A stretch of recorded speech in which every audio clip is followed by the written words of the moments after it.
การครับคุณกำลังฟังสถานีวิทยุ FM 104.50 เมกะเฮิรตซ์ สถานีวิทยุเพื่อการศึกษาพระพุทธศาสนาและวัฒนธรรมออกอากาศเป็นประจำนะฮะก็คือเป็นสถานีสาธารณะตลอด 24 ชั่วโมงฐานประจำการอยู่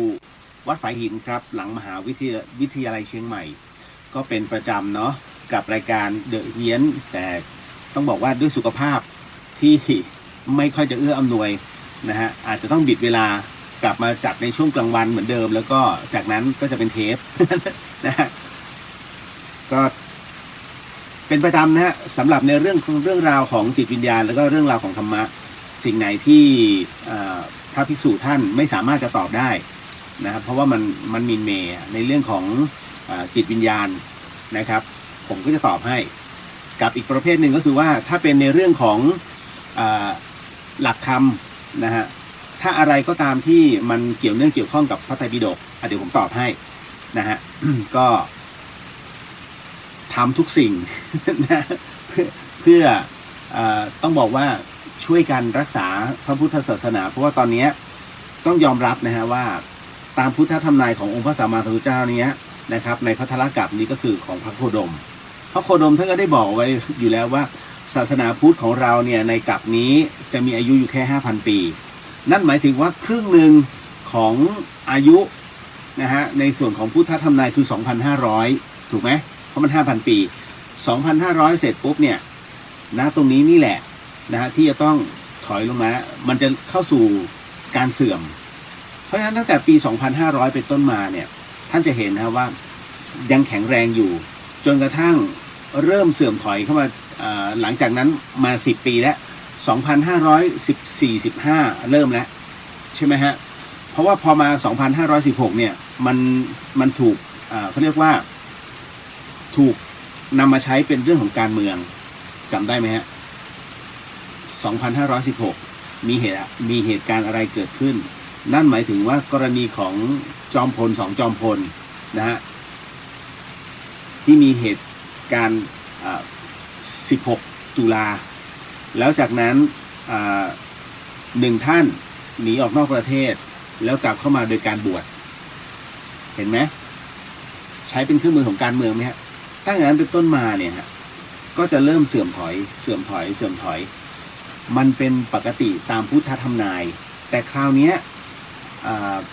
จริงๆมันต้องค่อยๆเสื่อมลงแต่ปัจจุบันเนี้ยเราปฏิเสธไม่ได้ว่ามันมีอะไรเกิดขึ้นมากนะฮะอันเนื่องมาจากว่าเขาเรียกสิ่งเราแล้วกันสมัยก่อนไม่มีมือถือถูกไหมฮะไม่มี YouTube ไม่มีอินเทอร์เน็ตที่ติดต่อกันให้โลกใบนี้ได้พูดคุยกันแบบเรียลไทม์แต่ปัจจุบันพอมันมีเสร็จปุ๊บเนี่ยวัฒนธรรมตรงนั้นเกิดขึ้นสมัยก่อนไม่มีฮะเพราะฉะนั้นสมัยก่อนเมื่อไม่มีเนี่ยความรู้มันเกิดจากตรงไหนความรู้มันเกิดที่วัดฮะเราอารามทั้งหลายเนี่ยเป็นศูนย์รวมของความรู้พวกศาสตร์ต่างๆนะฮะแต่มันยังโดนจำกัดอยู่เพราะฉะนั้นในสมัยโบราณของเรานะฮะก็ลองสืบค้นดูได้นะครับว่าตั้งแต่ไหนแต่ไรแล้วเนี่ยในสยามประเทศของเราเนี่ยการร่ำการเรียนเกิดขึ้นที่วัดทั้งนั้นเลยนะฮะเพราะฉะนั้นพวกตัวหนังสือสมัยก่อนใครเขียนได้ถือว่าเป็นที่ประหลาดใจมากถ้าพวกทาสเนี่ยนะฮะพวกไพร่พวกทาสถ้ามาเรียนนะฮะในส่วนของตัวหนังสือตัวอักษรอ่านออกเขียนได้นี่ถือว่าเก่งมากแล้วแบบเฮ้ยแทนที่จะกลายเป็นทาสมันจะกลายเป็นอีกหนึ่งชนชั้นแต่สุภาพสตรีหมดสิทธิ์ฮะในสมัยก่อนนะฮะสุภาพสตรีหมดสิทธิ์วัดนั้นจึงเป็นที่ศูนย์รวมของเจ้าขุนมูลนายที่ส่งลูกหลานมาร่ำเรียนทั้งวิชาทั้งในเรื่องของตัวหนังสือพยัญชนะต่างๆพระก็คือครูในการสอนจากคัมภีร์ไบลานทั้งหมดทั้งมวลแม้กระทั่งเรื่องยาศาสตร์ยาต่างๆเนี่ยพฤกษาโอสถทั้งหลายทั้งปวงก็เกิดจากวัดทั้งสิ้นแม้กระทั่งศาสตราวุธก็เกิดจากกลยุทธ์การศึกเกิดจากที่วัดทั้งสิ้นฮะถูกไหมกรณีของวัดพุทธไทยสวรรค์อย่างเงี้ยสำนักดาบชื่อดังเลยนะครับที่อยู่ที่กรุงศรีอยุธยาแม้กระทั่งเมืองเหนือเองก็มีสำนักดาบที่เกิดจากวัดวาต่างๆนะครับเพราะฉะนั้นเนี่ยปฏิเสธไม่ได้แต่พอทั้งหมดทั้งมวลนั้นวิวัฒนาการเวลามัน เริ่มเปลี่ยนแปลงสิทธิมีมากขึ้น เริ่มเท่าเทียมกันคราวนี้การศึกษาจึงแพร่หลายวัดไม่จำเป็นละพอวัดไม่จำเป็นเสร็จปุ๊บเนี่ยทั้งหมดทั้งมวลก็เริ่มแตกแขนงกันเป็นสาขาวิชาเป็นมหาวิทยาลัยแล้ววัดไม่จำเป็นต้องมานั่งเรียนก็จะเหลือแค่โรงเรียนบาลีสาธิตใช่ไหมฮะสงสัยไหมบาลีเนี่ยมันสำคัญยังไงอันนี้เก็บไว้ก่อนพักไว้ก่อนพอถึงตรงนี้ฮะเมื่อวัดไม่มีความจำเป็นก็เหลือแต่แค่การทำบุญทำทานในสมัยก่อนที่จะบวชเนี่ยนะฮะคนที่จะบวชต้องอยู่ที่วัดอย่างน้อย1 เดือน15 วันขออภัย15 วันจนถึง1 เดือนแล้วจาก1 เดือนเป็น3 เดือนพอถึง3 เดือนเสร็จปุ๊บเนี่ยพระเนี่ยผู้เป็นอุปชาเนี่ยท่านจะดูก่อนเลยว่าพร้อมไหมพระวินัยได้ไหมรู้ไหมนะว่ากิจวัตรสงฆ์เขาทำอะไรบ้างวินัยรู้ไหมเบื้องต้นต้องรู้ก่อนนะฮะต้องศึกษาก่อนนะฮะไม่ใช่บวชแล้วมาเรียนพระวินัยอันนั้นคือส่วนหนึ่งแต่คุณต้องรู้ก่อนแล้วว่าเฮ้ยไม่ได้นะครับมันต้องรับรู้ก่อนพอถึงตรงนี้เสร็จปุ๊บก็จะไปในเรื่องของวันเวลาที่มันเปลี่ยนไปไอ้นู่นไอ้นี่ไอ้นั่นโอ้ยวินัยไม่ต้องแล้วนะครับอยู่วัดไม่ต้องอยู่แล้วบวชเลยมันก็เริ่มเสื่อมลงเพราะว่าคนที่เข้ามาบวชนั้นกลายเป็นบุคคลเขาเรียกว่าบุคคลผู้พ่ายบุคคลผู้อ่อนแอด้วยศีลมันจึงมีเหตุการณ์อะไรต่างๆนะมากมายที่มาเป็นกาฝากมันมีทุกสังคมนะฮะเพียงแต่ว่าพระภิกษุเนี่ยถือว่าเป็นผู้ที่เป็นตัวแทนของพระสัมมาสัมพุทธเจ้าในเรื่องของข้อธรรมะที่จะต้องเผยแผ่แต่ปรากฏว่าในเมื่อพระของเราเนี่ยนะฮะเริ่มอ่อนแอลงทุกอย่างมันก็จะอ่อนแอตามคราวนี้คำดูถูกดูแคลนจะเกิดขึ้นปัจจุบันหลายๆท่านเนี่ยฮะเริ่มที่จะมีคำถามอย่างล่าสุดนี้วัดพระธาตุดอยสุเทพที่มีการใส่บาตรเกิดขึ้นเห็นไหมที่เป็นข่าวโครมคามมากนะครับทั้งจังหวัดเชียงใหม่ทั้งประเทศเลยไม่ใช่ทั้งจังหวัดเชียงใหม่เพราะมันอยู่ในเพจโหนกระแสแล้วพูดถึงว่าพระจำนวน700 รูปนะฮะเดินลงบันไดนาคมาเนี่ยแล้วมีคนใส่บาตรอยู่แค่50 คนท่านก็ถือบาตรเปล่าไปนะฮะแต่ในข่าวก็บอกว่าท่านก็มอบปัจจัยวัดเนี่ยนะฮะก็มอบปัจจัยให้แต่ละวัดที่ขึ้นมาเนี่ยอย่างเท่าเทียมนะก็ถือว่าไม่มีอะไรแต่สำหรับชาวพุทธที่มองผมบอกเลยว่ามีอะไรแน่ๆที่มันมีอะไรไปมากกว่านี้นั่นหมายถึงว่าอะไรพลาดครับผมก็เลยอยากจะบอกว่าใครเนี่ยที่เป็นคนคิดใครที่เป็นคนคิดเพราะว่าในเพจโหนกระแสเนี่ยมีผู้คิดคำนวณเลยนะว่าให้คิดดูว่าพระ700 รูปคนที่ก็ต้องเอาของขึ้นไปใส่บนวัดพระธาตุดอยสุเทพเนี่ยต้องหอบของขึ้นไปจำนวนเท่าไหร่แล้วก็คิดเป็นราคาให้ดูโอ้โหผมเลยอยากจะบอกท่านเจ้าวัดวัดพระธาตุดอยสุเทพมากเลยว่าใครเป็นคนต้นคิดปล่อยให้มันเป็นไปตามธรรมชาติของวัดนะ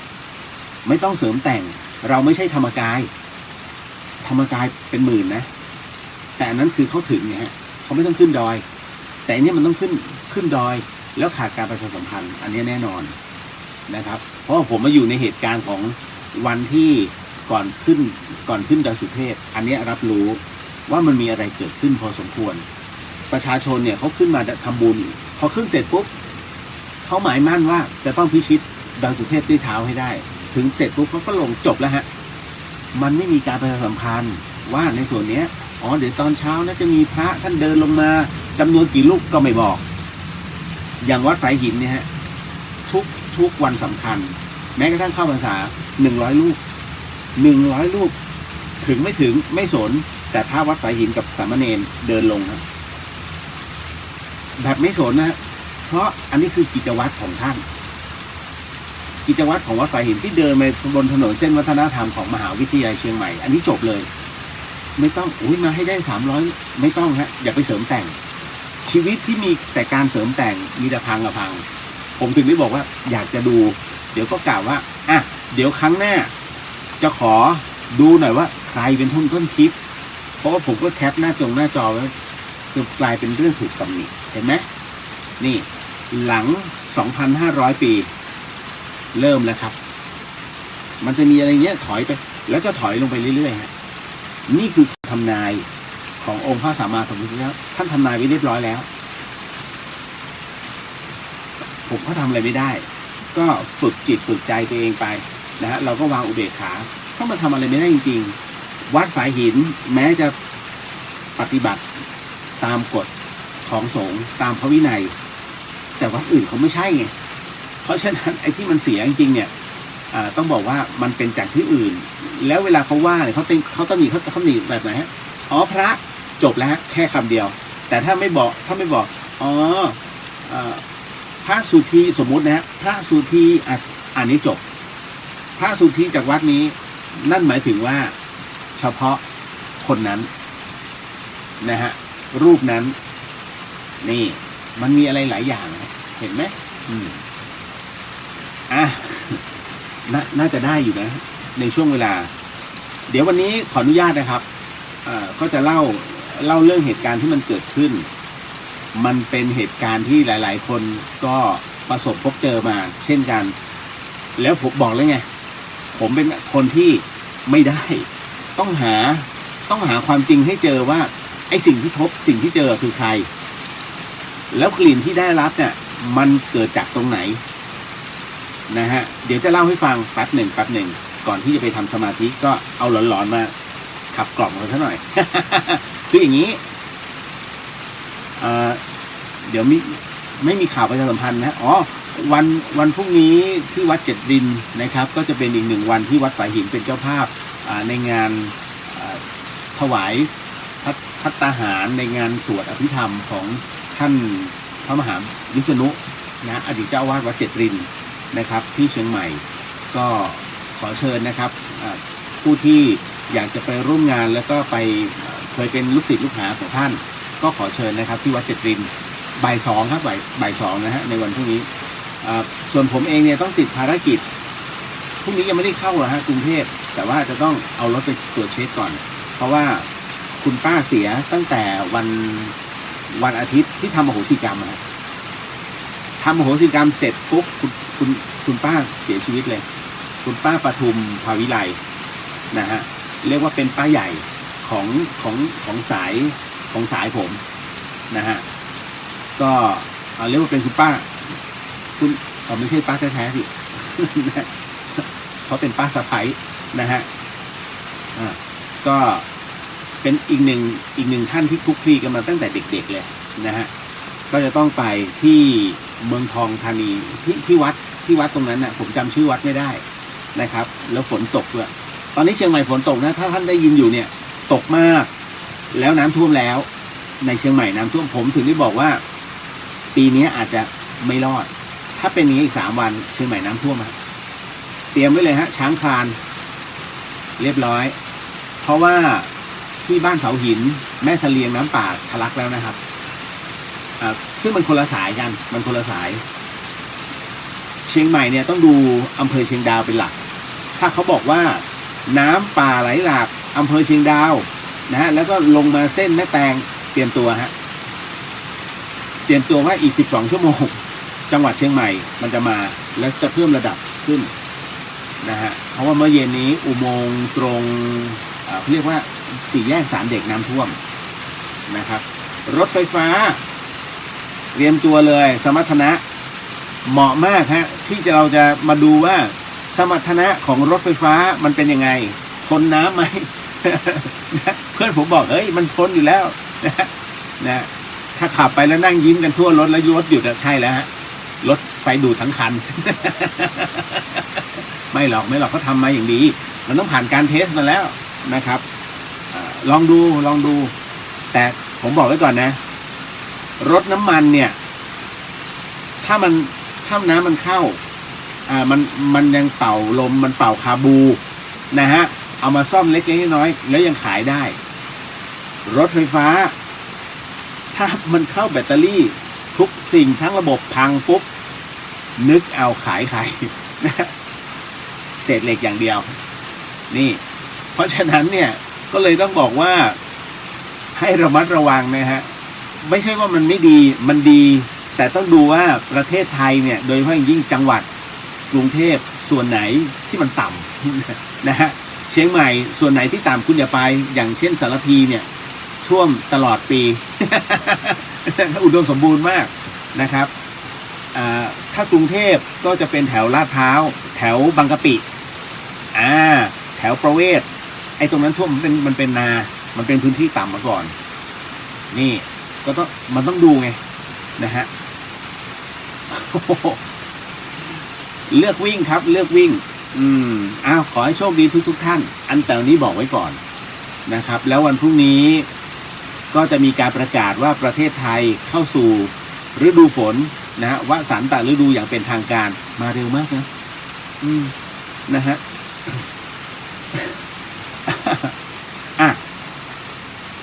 ก็จะเล่าให้ฟังแล้วกันสิ่งที่คุณผู้ฟังกำลังจะได้ยินได้ฟังจากพี่เลียวต่อไปนี้นั้นเนี่ยอย่าเชื่อนะฮะให้ฟังหูไว้หูแล้วก็ใช้วิจารณญาณทุกครั้งในการรับฟังเรื่องราวประเภทนี้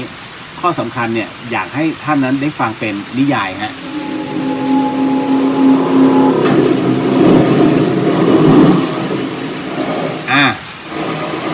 ให้มันมีซาวนิดนึงให้มันดูน่ากลัว เราต้องมาเล่าให้ฟังว่าเมื่อวันวิสาขบูชาที่ผ่านมาก็คือวันอาทิตย์ที่ผ่านมานี้นะครับก็อย่างที่ว่าตามนัดนะฮะว่าจะมีพิธีโอโหสิกรรมที่วัดฝายหินคือ1 ปีมันจะทำแค่3 วันเดี๋ยวก่อนนะเดี๋ยวผมทำความเข้าใจก่อนนะฮะ1 ปีทำไมต้องทำแค่3 วันอันนี้เป็นสิ่งที่ครูบาอาจารย์เนี่ยท่านอนุญาตให้นั่นหมายถึงว่ามาฆบูชาวิสาขบูชาและอาสาฬหบูชาผมต้องอธิบายก่อนนะเพราะว่ามันเป็นวันสำคัญที่พระพุทธเจ้านั้นเนี่ยนะเป็นวันสำคัญของพระพุทธศาสนาโดยพระพุทธเจ้าทั้งสิ้นต้องอาศัยบารมีของพระองค์ท่านพระพุทธองค์ท่านในการที่ช่วยเขาเรียกว่าเมื่อรับมาแล้วก็ต้องส่งไปในการสงเคราะห์ต้องอาศัยกำลังท่านนิดนึงเพราะฉะนั้นก่อนที่จะอโหสิกรรมเนี่ยผมจะอาราธนาพระรัตนตรัยแล้วก็ระลึกถึงนะครับพุทธคุณขององค์พระสัมมาสัมพุทธเจ้าก่อนที่จะทำพิธีทุกครั้งไปมันจะมีฟีดแบ็กส่วนกรณีที่การทำอโหสิกรรมนะฮะในอดีตของหลวงพี่ภัทรกรทำได้ไหมทำได้ครับและทำได้ทุกวันด้วยนะฮะคือทำในหมู่เล็กๆไม่ได้ทำในหมู่แบบมหาชนใหญ่ๆเลยนะฮะซึ่งจากไหนก็ไม่รู้โดยเฉพาะอย่างยิ่งในการออกอากาศนะครับทำได้ไม่มีปัญหานะครับนะฮะเพียงแต่ว่าอย่างพระอาจ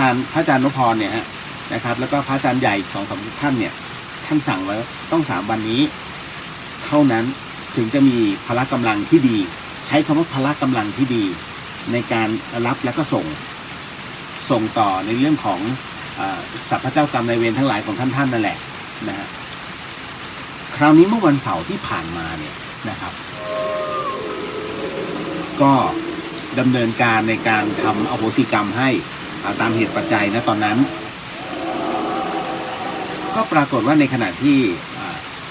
เริ่มพิธีอโหสิกรรมนะกล่าวชุมนุมเทวดานะแล้วก็กล่าวตามนะมากมายแล้วตอนนั้นเนี่ยทั้งพระทั้งเนรของวัดฝายหินคือผมปกติผมจะหยุดก่อนอันนี้เก็ตนะฮะหลังจากที่นั่งสมาธิเนี่ยผมจะหยุดก่อนทุกครั้งไปแล้วก็จะนำชุมนุมเทวดาแล้วหลังจากนั้นเสร็จปุ๊บผมก็จะหยุดแล้วจะบอกว่าต่อไปนี้จะเข้าสู่อโหสิกรรมนะฮะก่อนที่จะขอพระบรมพุทธานุญาตนะฮะแล้วก็จะให้เวลาประมาณ3 นาทีเพื่อให้ลุกไปปัสสาวะแต่ครั้งนี้ไม่เพราะผมดูเวลาแล้วอะยาวไปเลยดีกว่านะครับแต่พอทำพอเริ่มปุ๊บเนี่ยปรากฏว่าแต่ละรูปท่านก็ทนไม่ไหวท่านก็ไปเข้าห้องน้ำกันแล้วก็กลับเข้ามาพอกลับเข้ามาเสร็จก็เริ่มพิธีต่อเนื่องไงแต่โยมไม่เกี่ยวคือพระเนี่ยมันเป็นเรื่องของท่านแล้วผมไม่ได้ห้ามพระแต่ผมก็ห้ามโยมว่าอย่าขยับนะอย่าลุกไปไหนเด็ดขาดในขณะที่นั่งทำพิธีเพราะไม่งั้นเนี่ยถ้าท่านลุกไปก็ช่วยไม่ได้นะครับว่าจะสำเร็จไม่สำเร็จ ก็ปรากฏว่าอย่างนี้ฮะคุณผู้ฟังในส่วนของตอนที่ทำพิธีอยู่นำอโหสิกรรมนะฮะเพราะไอ้ช่วงนำอโหสิกรรมเนี่ยก็ปรากฏว่าผมก็อ่านไปนะฮะกล่าวไปทุกคนก็กล่าวตามจำได้ไหมฮะมันมีช่วงหนึ่งที่ผมกล่าวติดคืออยู่ปากแข็งเฉยเลยเฮ้ยเสร็จปุ๊บแล้วก็เฮ้ยอ่านใหม่อีกรอบนึงมันก็ยังผิดอีกผมว่าเฮ้ยขออภัยครับแล้วอ่านใหม่อ่านครั้งนี้ถูกช่วงนั้นน่ะก็ไม่ได้คิดอะไรเพราะจิตอ่ะมันใจจดใจจ่ออยู่กับบทอโหสิกรรมแต่ปรากฏว่าพอในขณะที่อ่านอยู่เราก็มีความรู้สึกว่าเฮ้ยมันชักแปลกๆเงยหน้าขึ้นไปนะฮะแล้วก็พอจะวาดหน้าลงมาเพื่อจะอ่านบทต่อ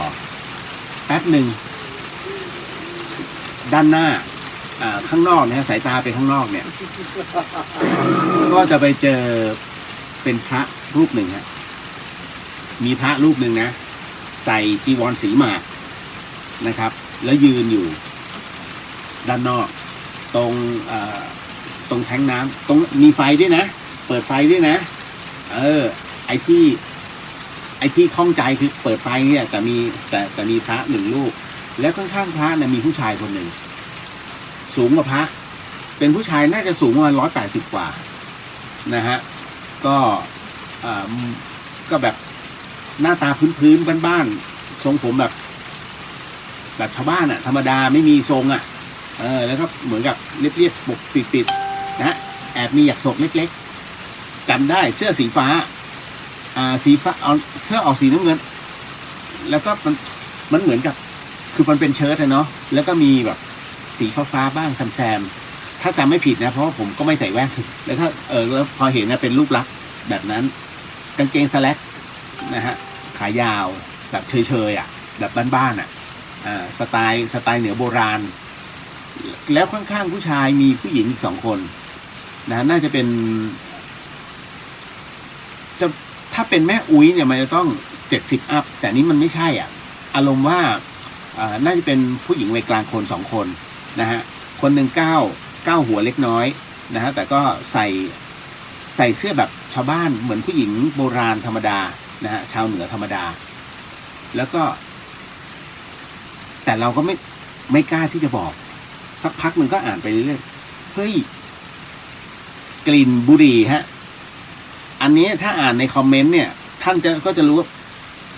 ตอนแรกผมก็นึกว่าผมได้กลิ่นคนเดียวแต่เห็นแล้วล่ะว่ามี4 ท่าน4 ท่านยืนอยู่ข้างนอก3 ท่านอีก1 รูปยืนอยู่ข้างนอก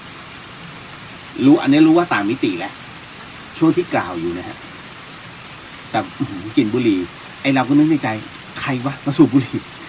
นะผมกะจะหยุดแล้วก็กะจะแบบบอกเลยว่างดสูบบุหรี่หรือห้ามสูบบุหรี่คือถ้าเป็นพระผมจะหยุดเลยแล้วผมจะซัดเลยแต่นี้พอเป็นโยมแล้วผมไม่อยากให้ขาดตอนก็ เดี๋ยวค่อยว่ากันก็อ่านไปเรื่อยสายตาก็ยังวาดอยู่นะก็ยังเห็นพระ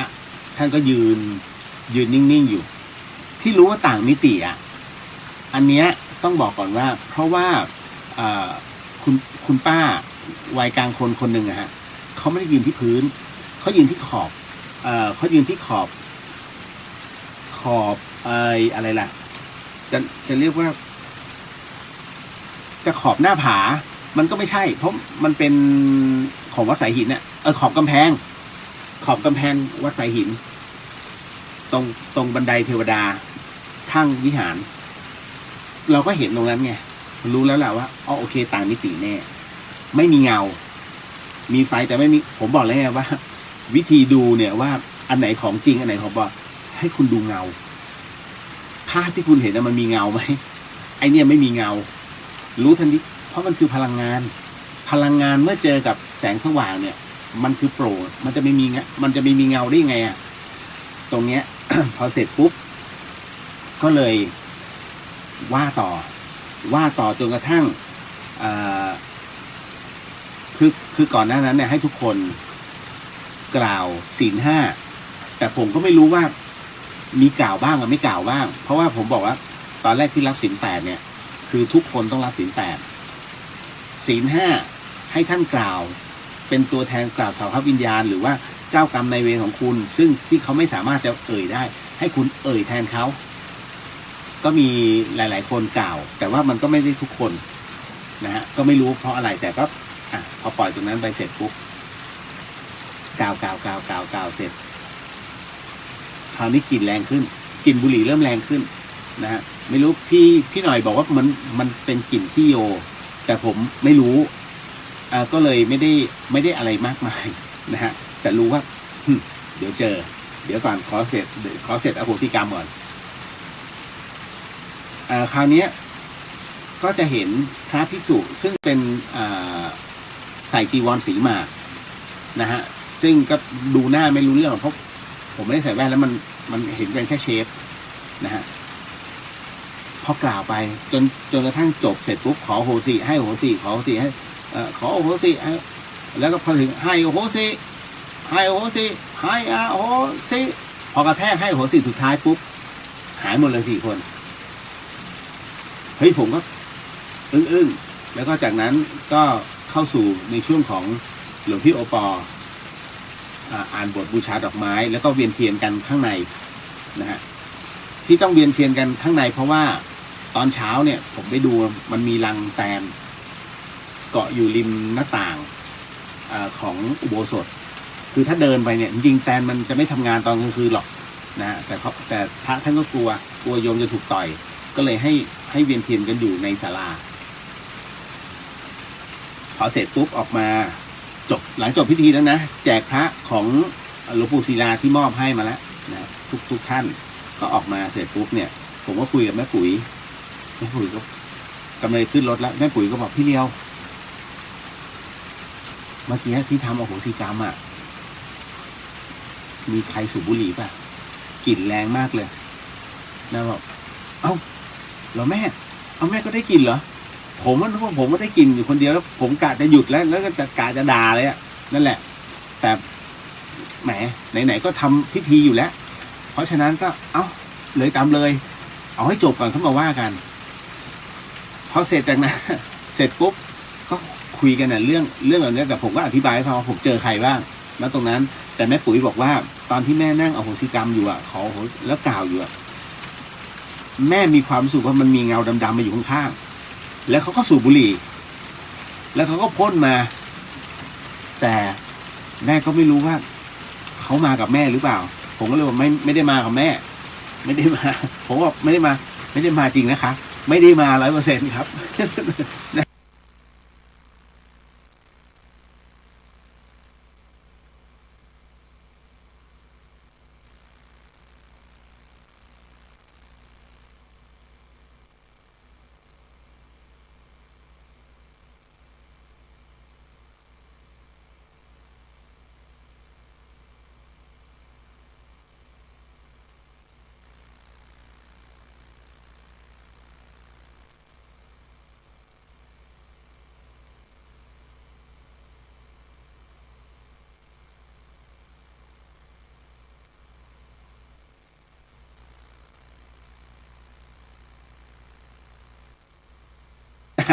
แล้วคราวนี้ผมก็จัดการโพสต์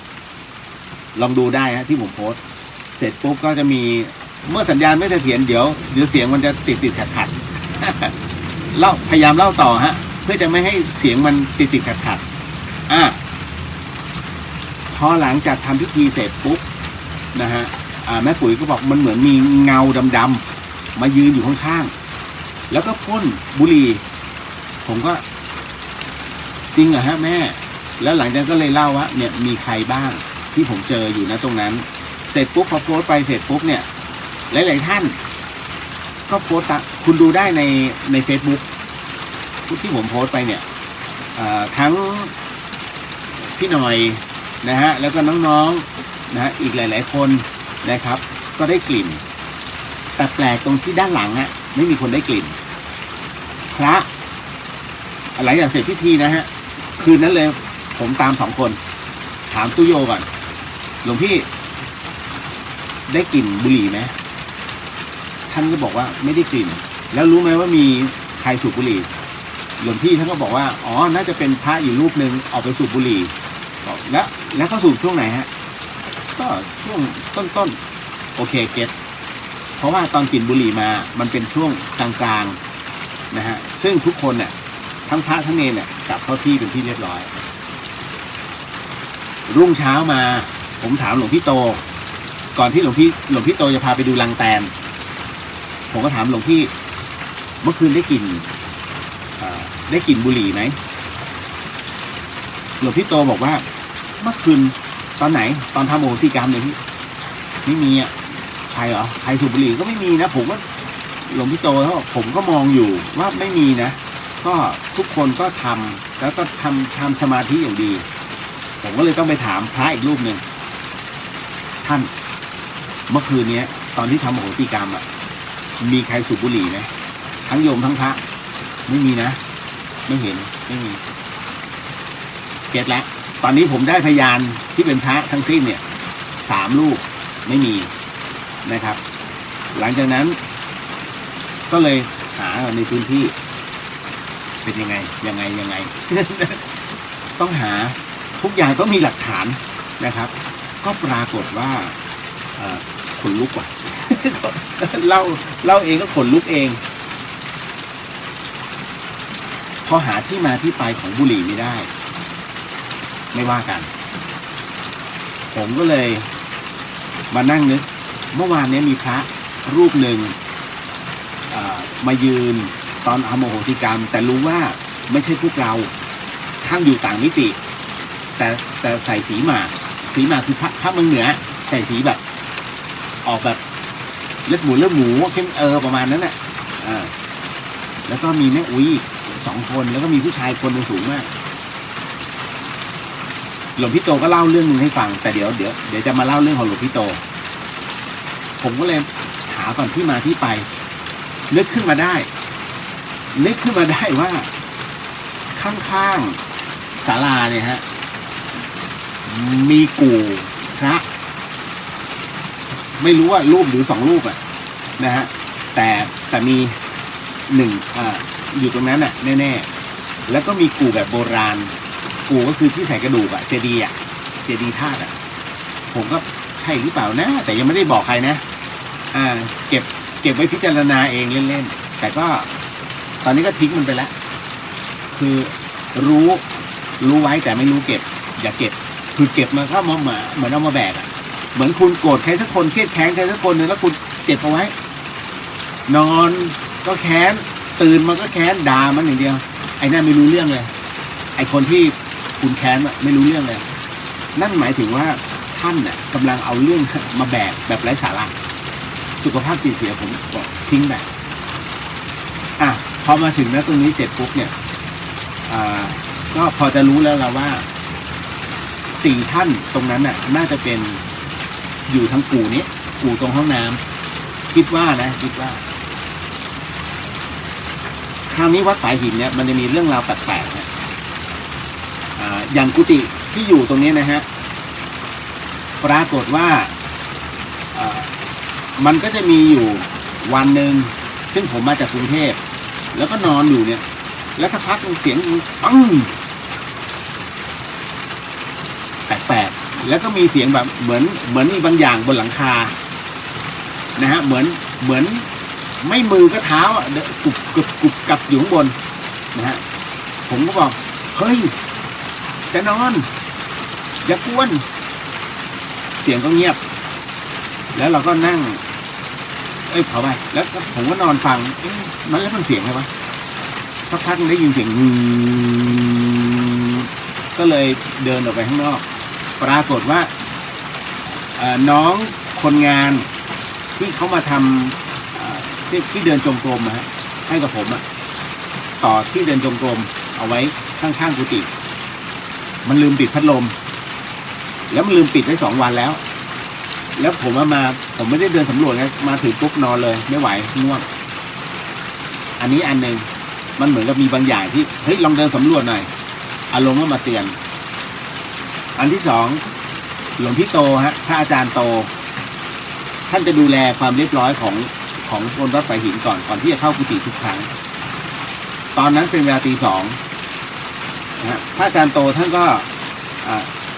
จำวัดอยู่แล้วท่านได้ยินเสียงคือเสียงเหมือนคนลากเก้าอี้ฮะเสียงลากเก้าอี้คือแต่มันอยู่ในอุโบสถนะอยู่ในอุโบสถวัดไฟหินก็ปรากฏว่าท่านก็เฮ้ยทำไมเสียงมันดังมากท่านบอกเสียงดังมากผมก็เลยเอาไฟฉายมาแล้วก็ออกมาแล้วก็ดูหลวงพี่โตบอกผมก็ฉายผมมาเดินขึ้นไปถึงหน้าขนลุกหน้าอุโบสถเสียงของการลากเก้าอี้ก็ยังดังอยู่ข้างในหลวงพี่โตบอกก็เลยตัดสินใจบอกว่าเบาๆหน่อยพระจะนอนแล้วยังไม่ทันขาดคำคือเสียงนั้นก็เงียบไปหลวงพี่โตท่านก็เลยบอกผมก็เลยหันไปดูข้างนึงมันเป็นวิหารของวัดสายหินที่วิหารนั้นปรากฏว่าน้องเนนเปิดไฟทิ้งไว้แล้วพัดลมเพดานก็ยังเปิดทิ้งไว้หลวงพี่โตบอกผมก็เลยต้องเดินไปปิดทั้งไฟแล้วก็พัดลมนั่นหมายถึงอะไรฮะเรากำลังพูดถึงเสื้อวัดก็หมายถึงว่าเทวดาประจำวัดซึ่งเขามาเตือนว่าอย่าลืมปิดฟืนปิดไฟอันนี้ก็อาจเป็นไปได้มันเป็นเรื่องราวที่ต่อเนื่องกันเลยเพราะหลวงพี่โตเนี่ยได้ยินก่อนวันวิสาขบูชา1 วันนั่นนะฮะแล้วของเราที่ทำตรงนี้กันเองก็คืออโหสิกรรมก็เป็นในช่วงของวันวิสาขบูชาคือวันวิสาขบูชาปีนี้แรงมากบอกตามตรงคือมันมีอะไรหลายอย่างที่มาปะทะอีกวันหนึ่งผมก็เจอเอฟเฟกต์ก็คือเล่นเอาท้องเสียท้องไส้แบบเฮ้ยทำไมท้องเสียแบบหมดแรงฮะอะไรหลายอย่างแล้วมันก็เราก็รู้สึกได้ทั้งที่ตอนเช้าก็ไปนั่งเขาเรียกไปเอาออกเนาะก็ไปนั่งสมาธิอยู่ตรงน้ำตกนะฮะแต่พอกลับเข้ามามันก็มีบางอย่างที่มันแปลกๆรู้แล้ววันนั้นทั้งวันเลยนะฮะก็จัดรายการไม่ไหวหรอกวันจันทร์เมื่อวานก็วันอังคารก็เป็นเอฟเฟกต์เหมือนกันก็ยังไม่ไหววันนี้ไปตลาดพระขออนุญาตนะครับไม่เอ่ยชื่อด้วยกันเป็นตลาดพระของจังหวัดเชียงใหม่นะครับก็ไปเอาพระไปเข้ากรอบมันเหมือนมีบางอย่างฮะมันอัดคือเรารับรู้นะครับหลายคนก็จะสงสัยว่าเอ้าพี่ไปตลาดพระแล้วไปคือเรารู้เลยว่าเฮ้ยมันมีบางอย่างที่มันมาปะทะแล้วมันรู้สึกไม่ดีนะครับแล้วมันรู้สึกมึนๆง่วงคือมันง่วงมากกว่าปกติอะเราจะรู้ไงพอเสร็จปุ๊บพอถึงร้านกาแฟปุ๊บป๊อกเลยนอนกันเลยมันต้องเอาแรงเพราะว่าไม่มีกำลังในการสู้คือมันหมดแรงเฉยเลยเป็นตลาดพระนะหลายท่านอาจจะสงสัยเอ้าตลาดพระแล้วทำไมพี่เลียวถึงได้มีอาการแบบนี้เหรอเดี๋ยวตลาดพระเนี่ยพระก็คือพระเครื่องก็คือพระเครื่องที่ผ่านการปลุกเสกเยอะมากแต่พระปลอมก็เยอะนอกจากพระปลอมเยอะแล้วยังมีของคุณสายอีกเยอะซึ่งแต่ละโซนแต่ละที่เนี่ยมันไม่เหมือนกันถ้าเซนซิทีฟหน่อยมันก็โดนปะทะได้ง่ายอย่างผมอะถ้าพูดถึงตลาดพระเชียงใหม่ถ้าไปกับหลวงพี่พัฒกรสมัยก่อนเนี่ยไม่มีปัญหาแต่พอมาถึงตรงนี้เราพอจะรู้อะไรแล้วว่าถ้าใครจะชวนไปถ้าไม่จำเป็นผมจะไม่ไปเพราะทุกครั้งที่ไปกลับมาเป็นอย่างนี้ตลอดมันโดนปะทะมันก็เลยรู้ไงว่าตรงไหนที่ควรจะอยู่ได้แค่ตรงนี้อย่าเดินไปโซนนี้หรือโซนนี้นั่นแหละมันเขาเรียกบางร้านเขาก็เล่นของคืออาจจะต้องเรียกแต่มันใช้ผงกุมารอย่างเงี้ยครับถามว่าผงกุมารดีไหมใช้กระดูกแล้วกระดูกคนตายกระดูกเด็กจะบอกว่ามันก็แค่สสารอันนึงถูกครับแต่มันเป็นสสารที่ถูกผ่านกรรมวิธีบางอย่างเกิดขึ้นมันก็เลยมีผลเนี่ยมันก็จะเป็นจริงๆวันนี้ก็ถามว่ามีแรงมันไม่มีแรงหรอกแต่ว่าเฮ้ยเดี๋ยวจะไม่อยู่ยาวเพราะผมต้องไปงานขอดำคุณป้าที่กรุงเทพนะฮะก็เลยวันนี้เลยขอพระอาจารย์วันนี้ขอจัดสดแล้วกันครับเพราะพรุ่งนี้อาจจะไม่มีเวลามากนะฮะมันจะวุ่นในการเตรียมตัวนะฮะก็นั่นแหละคือสิ่งที่เกิดขึ้นในพิธีโหสิกรรมที่ผ่านมา เหลืออีกครั้งหนึ่งวันสุดท้าย ครั้งสุดท้ายนี่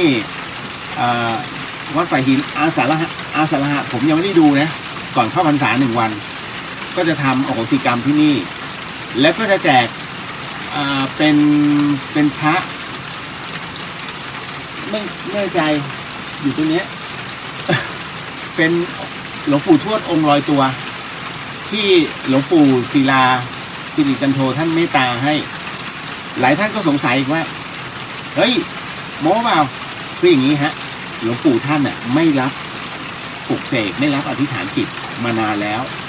นอกจากมีคนนิมนต์ท่านก็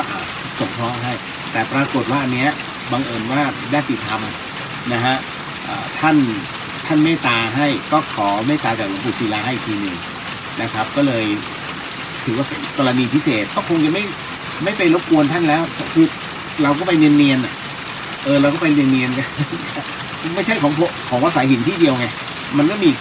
สองที่มั้งแล้วก็เป็นเนียนๆกับเขาหลวงปู่ท่านก็ทีเดียวเลยรวดเลยก็จะแจกให้วันอาสาฬหบูชามีจำนวนจำกัดนะไม่ใช่ว่าโอ้ยเดี๋ยวแจกไหมผมมีจำกัดให้นะครับหมดแล้วก็หมดเลยนะครับเพราะฉะนั้นวันอาสาฬหบูชาเป็นครั้งสุดท้ายที่ผมสามารถทำตรงนี้ให้ได้เนื่องจากว่าต้องอาศัยกำลังขององค์พระสัมมาสัมพุทธเจ้านะครับในเรื่องของการสงเคราะห์นะฮะแล้วก็เคลียร์ถามว่าเจ้ากรรมนายเวรเคลียร์ได้หมดจริงไหมคำตอบคือไม่จริง100%ผมไม่เก่งไปกว่าพระพุทธเจ้าฮะพระพุทธเจ้าเองยังไม่สามารถจะชำระกรรมให้ใครรวดเดียวได้ไม่ใช่พระพุทธเจ้าถึงได้บอกว่าท่านก็ช่วยไม่ได้กรรมมันเกิดจากการกระทำใครทำสิ่งใดย่อมได้สิ่งนั้นนะฮะนี่คือกฎธรรมชาติดังนั้นผมไม่อาจเอื้อมที่จะบอกว่าโอ้ยเราสามารถคิดไม่ใช่มันแค่เป็นตัวสื่อว่าท่านขออโหสิกรรมมาผมมีหน้าที่ส่งขึ้นไปแล้วถ้าเขาได้รับรู้ไม่รู้จากข้างบนข้างล่างถ้าเขาบอกว่าเอาวะเอาแกขออโหสิข้าก็ให้อโหสิจบนั่นหมายถึงว่าการล้างกรรมเกิดขึ้น2 ฝ่ายไม่เกี่ยวกับผมนะฮะถ้าเขาอธิษฐานแล้วจิตมันส่งไปถึงกันเงี้ยแล้วเขาก็ให้อโหสิกรรมนั้นถือว่าเป็นโมฆะทันทีจบไม่เกี่ยวเนื่องเกี่ยวข้องแต่ต้องถึงกันแค่นั้นเองผมแค่ตัวกลางไม่เกี่ยวแต่ตัวกลางถามว่าหนักไหมหนักสิสมมุติว่าคุณขออโหสิกรรมขออโหสิไอคนที่อยู่ข้างล่างด้วยความแค้นจัดทำไมมาขออโหสิอะไรไม่ให้อโหสิไว้แม้เขาจะต้องรับกรรมต่อเพราะความเครียดแค้นไม่อโหสิท่านนี้ลอยตัวแต่ผมมาสื่อกลางเหมือนกับพนักงานไปรษณีย์นะฮะปลายทางไม่พอใจคว้างของใส่ไปรษณีย์ อารมณ์นั้นเนี่ยผมก็จะเจอแบบนั้นคือไอ้ประเภทไม่ให้อโหสิกรรมมันก็เล่นงานที่ผมบอกเอฟเฟกต์เกิดตอนนี้ฮะเอฟเฟกต์ของอายุไขเกิดตอนนี้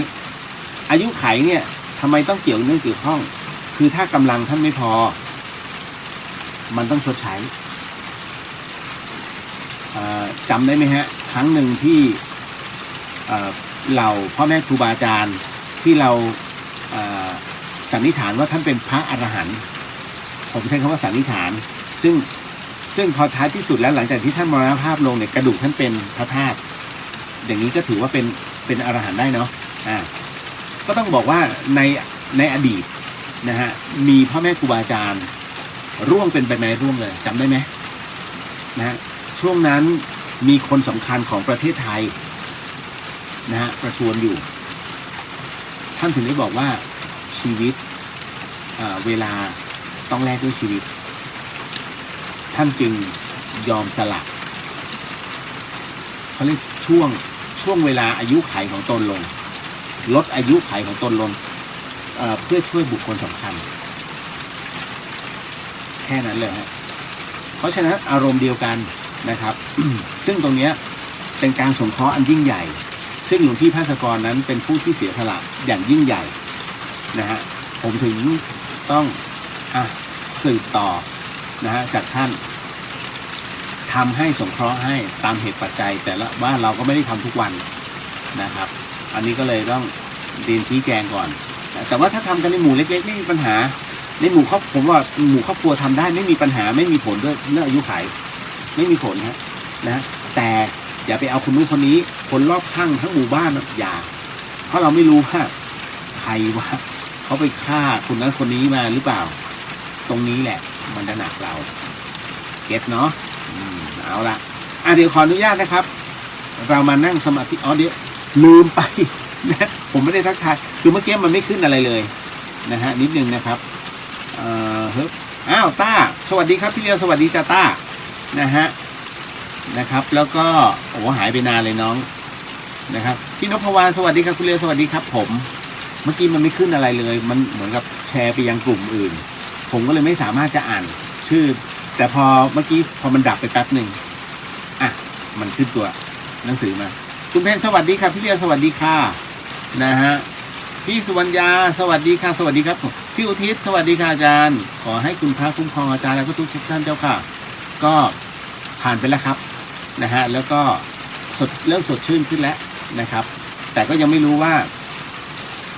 ที่งานคุณป้าจะไปเจออะไรนะฮะคุณวิดาบอกพิธีอโหสิกรรมทำย้อนหลังได้ไหมพอดีช่วงนั้นติดธุระเลยทำย้อนหลังช่วง21นะได้ครับจริงๆไม่ควรเกินเที่ยงคืนก็จะดีที่สุดนะฮะมันมีเวลาของมันนะครับ ก็ยินดีครับที่เรียกว่าสงเคราะห์กันนะครับเพราะว่าผมไม่กลัวมีหลายท่านถามว่าพี่เลียวไม่กลัวเหรอจะกลัวทำไมอันที่หนึ่งเราก็ศีล8อันที่สองก็คือว่าพระนั่งกันเต็มเลยเนนเต็มเลยนะทุกรูปมีความตั้งใจและท่านช่วยนะเพราะผมถึงได้บอกว่าระหว่างที่สภาวะที่อยู่ทางบ้านกับที่อยู่ในพิธีต่างกันนะฮะแม้ทางบ้านจะส่งเคราะห์ให้ได้แต่ถ้าอยู่ในพิธีปุ๊บเนี่ยได้ถวายอะไรต่างๆน้ำปาน้ำปานะให้กับสามเณรภิกษุทั้งหลายทั้งวัดเลยนะมันมีอะไรหลายอย่างมากก็คือมีการทำบุญเกิดขึ้นนั่นแหละนะเพียงแต่ว่าเน้นว่าให้ใจมันบริสุทธิ์แค่นั้นเลยในพิธีมันขลังมากนะเจออีกครั้งหนึ่งสุดท้ายแล้วจ้าอาสาฬหบูชาเนาะนะฮะจบไปมาเข้าสู่ในช่วงของการทำสมาธิที่หลายคนไม่ค่อยชอบ ทำไมคือก็มีเด็กรุ่นใหม่ที่ค่อนข้างจะเขาไม่ค่อยเชื่อเรื่องราวเหล่านี้ก็ต้องปล่อยเขาเพราะว่ามันยังไม่ถึงเวลานะฮะมันก็เหมือนว่าทำไมเราต้องเข้าวัดเข้าวาก็มันยังไม่ถึงเวลาแต่ตอนนี้พอมันถึงเวลาแล้ววัดให้อะไรกับเราถูกไหมเราเข้าวัดเพื่อจริงๆเนี่ยวัดยังไม่ต้องการโยมนะท่านเชื่อไหมวัดไม่ต้องการโยมให้เดินมาเที่ยวเพ่นพ่านมาถ่ายรูปไม่ใช่สิ่งที่เกิดมาของวัดต้องการบุคคลที่ต้องการเข้ามา1ศึกษาธรรมะศึกษาสมาธิ2ต้องการบุคคลที่เรียกว่ามีคำถามและอยากไขปัญหาทั้งธรรมะและชีวิตนะฮะแล้วก็3คือใครที่ต้องการอยากจะทำบุญและทำบุญทำไมต้องมาที่วัดทำไมต้องหาพระเพราะเราเชื่อว่าผู้ที่บวชลงเนี่ยนะฮะผู้ที่บวชแล้วนั้นท่านเป็นผู้ที่สละแล้วซึ่งทางโลกอย่างเต็มใจแค่นั้นเลยฮะถ้าไม่เต็มใจคงไม่โกนหัวก็ลองถามผู้หญิงรักส่วนไหนมากที่สุดบางคนบอกพุงบางคนบอกหุ่นจริงเหรอแต่ผมว่าผู้หญิงเนี่ยทุกคนรักเส้นผมมากกว่าถูกไหมฮะถ้าลองบวชปุ๊บเนี่ยต้องโกนหมดทั้งหัวทั้งคิ้วอย่าลืมนะคิ้วเนี่ยคือมงกุฎของใบหน้าผู้หญิงคนหนึ่งที่โกนคิ้วออกโกนผมออกนี่เขาใจเด็ดเดี่ยวคือตัดขาดกิเลสหมดเลยนี่แหละฮะนี่คือบุคคลที่น่ายกย่องก็คือบุคคลที่มีจิตใจอันเด็ดเดี่ยวนะครับ เอาละมาเข้าสู่ในช่วงของนั่งสมาธิแล้วเดี๋ยวมีคำถามวันนี้ค่อนข้างจะแรงๆนะก็มีทั้งจิตวิญญาณมีทั้งทั่วไปนะฮะขออนุญาตให้ท่านน้อมจิตตามนะฮะยกเว้นช่วงของสมาทานศีลนะครับส่วนที่เหลือเดี๋ยวผมขออนุญาตในการนำนะฮะบทสวดทั้งหมดทั้งมวลก่อนเนาะ เฮ้ย ค่อนข้างเหนื่อยพอสมควรใช้กำลังเยอะพร้อมเนาะมีทำบุญอีกไหมใจเย็นๆมีฮะทำบุญแสงสว่าง แต่ตอนนี้ยังฮะเดี๋ยวขอให้ผมกลับจากกรุงเทพก่อนเพราะว่าจะมีเดี๋ยวค่อยเล่าให้ฟังไม่เป็นไรเรานั่งสมาธิกันก่อนแป๊บนึงเนาะสาธุสาธุสาธุนะโมตัสสะภะคะวะโตอะระหะโตสัมมาสัมพุทธัสสะนะโมตัสสะภะคะวะโตอะระหะโตสัมมาสัมพุทธัสสะนะโมตัสสะภะคะวะโตอะระหะโตสัมมาสัมพุทธัสสะปุริมันจติสาราชาทัตโตปัสสะสติทัตภานังอธิปติมหาราชายาสสิโสปุตตปิตัสสะภะคะโวอัมมานามหาพลายทิมันโตชุติมันโตวันโตยสัตถิโนโมธัมมานาทังสุทากินันจติสาราชาวิรุณโหตปัสสะสติภูมิทานังอธิปติมหาราชายาสสิโสปุตตปิตัสสะภะคะโวอัมมานามหาพลายทิมันโตชุติมันโตวันโตยสัตถิโนโมธัมมานาทังสุปัจฉิมันจติสาราชาวิรูปัคโคปัสสะสตินาคานังอธิปติมหาราชายาสสิโสปุตตปิตัสสะภะคะโวอัมมานามหาพลายทิมันโตชุติมันโตวันโตยสัตถิโนโมธัมมานาทังสุปุตรัญจติสาราชากุเวโลตปัสสะสติยาฆ่านังอธิปติมหาราชายาสสิโสปุตตปิตัสสะภะคะโวอัมมานามหาพลายทิมันโตชุติมันโตวันโตยสัตถิโนโมธัมมานาทังสุปุริมาทิสังทัตตารโททากิเนนาวิรุหโกปาชิเมนาวิรูปัคโคกุเวโรตรังทิสังจัตตารโรเตมมหาราชาสมันตาจตุโรทิสาทันทลมานาทังสุสักเคกาเมจรูเปคิริสิขรตเตจันตริเทวิมาเนทีเปรเทจคาเมตรุวนาคาหเนเคหาวัตุมหิเกเตภูมิมาจยันตุเทวาชลทลวิสเมยคคันทัพพนาคาติทันตาสันติเกยังมุนิวรวจนังสาทโวเมสุนันตุธรรมะสวนกาโลยัมพะทันตาธรรมะสวนกาโลยัมพะทันตาธรรมะสวนกาโลอะยัมพะทันตาต่อไปจะเป็นการกล่าวศีล5นะฮะก็ว่าตามนะฮะเดี๋ยวผมนำให้ พุทโธธัมโมสังโฆศีลข้อ1ไม่ฆ่าสัตว์ศีลข้อ2ไม่ลักทรัพย์ศีลข้อ3ไม่ประพฤติผิดในกามศีลข้อ4ไม่พูดเท็จศีลข้อ5ไม่ดื่มสุราและของมึนเมาบัดนี้ข้าพเจ้าตั้งใจรักษาศีลแล้วบัดนี้ข้าพเจ้าคือผู้มีศีลข้าพเจ้าผู้มีศีลละอายต่อการทำความชั่วกลัวต่อผลของบาปกรรมข้าพเจ้าผู้มีศีลมีหิริโอตปะมีกายเป็นมนุษย์มีใจเป็นเทวดาเป็นมนุษย์เทโว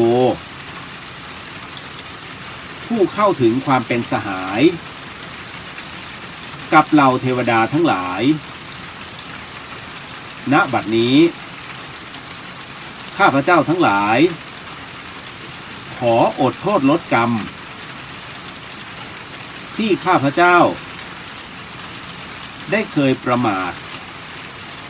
พลาดพลั้งในช่วงวันนี้ลงในฉับพลันและขอให้กรรมดีที่ข้าพเจ้าหรือเหล่ากัลยาณมิตร ได้ทำไว้นั้น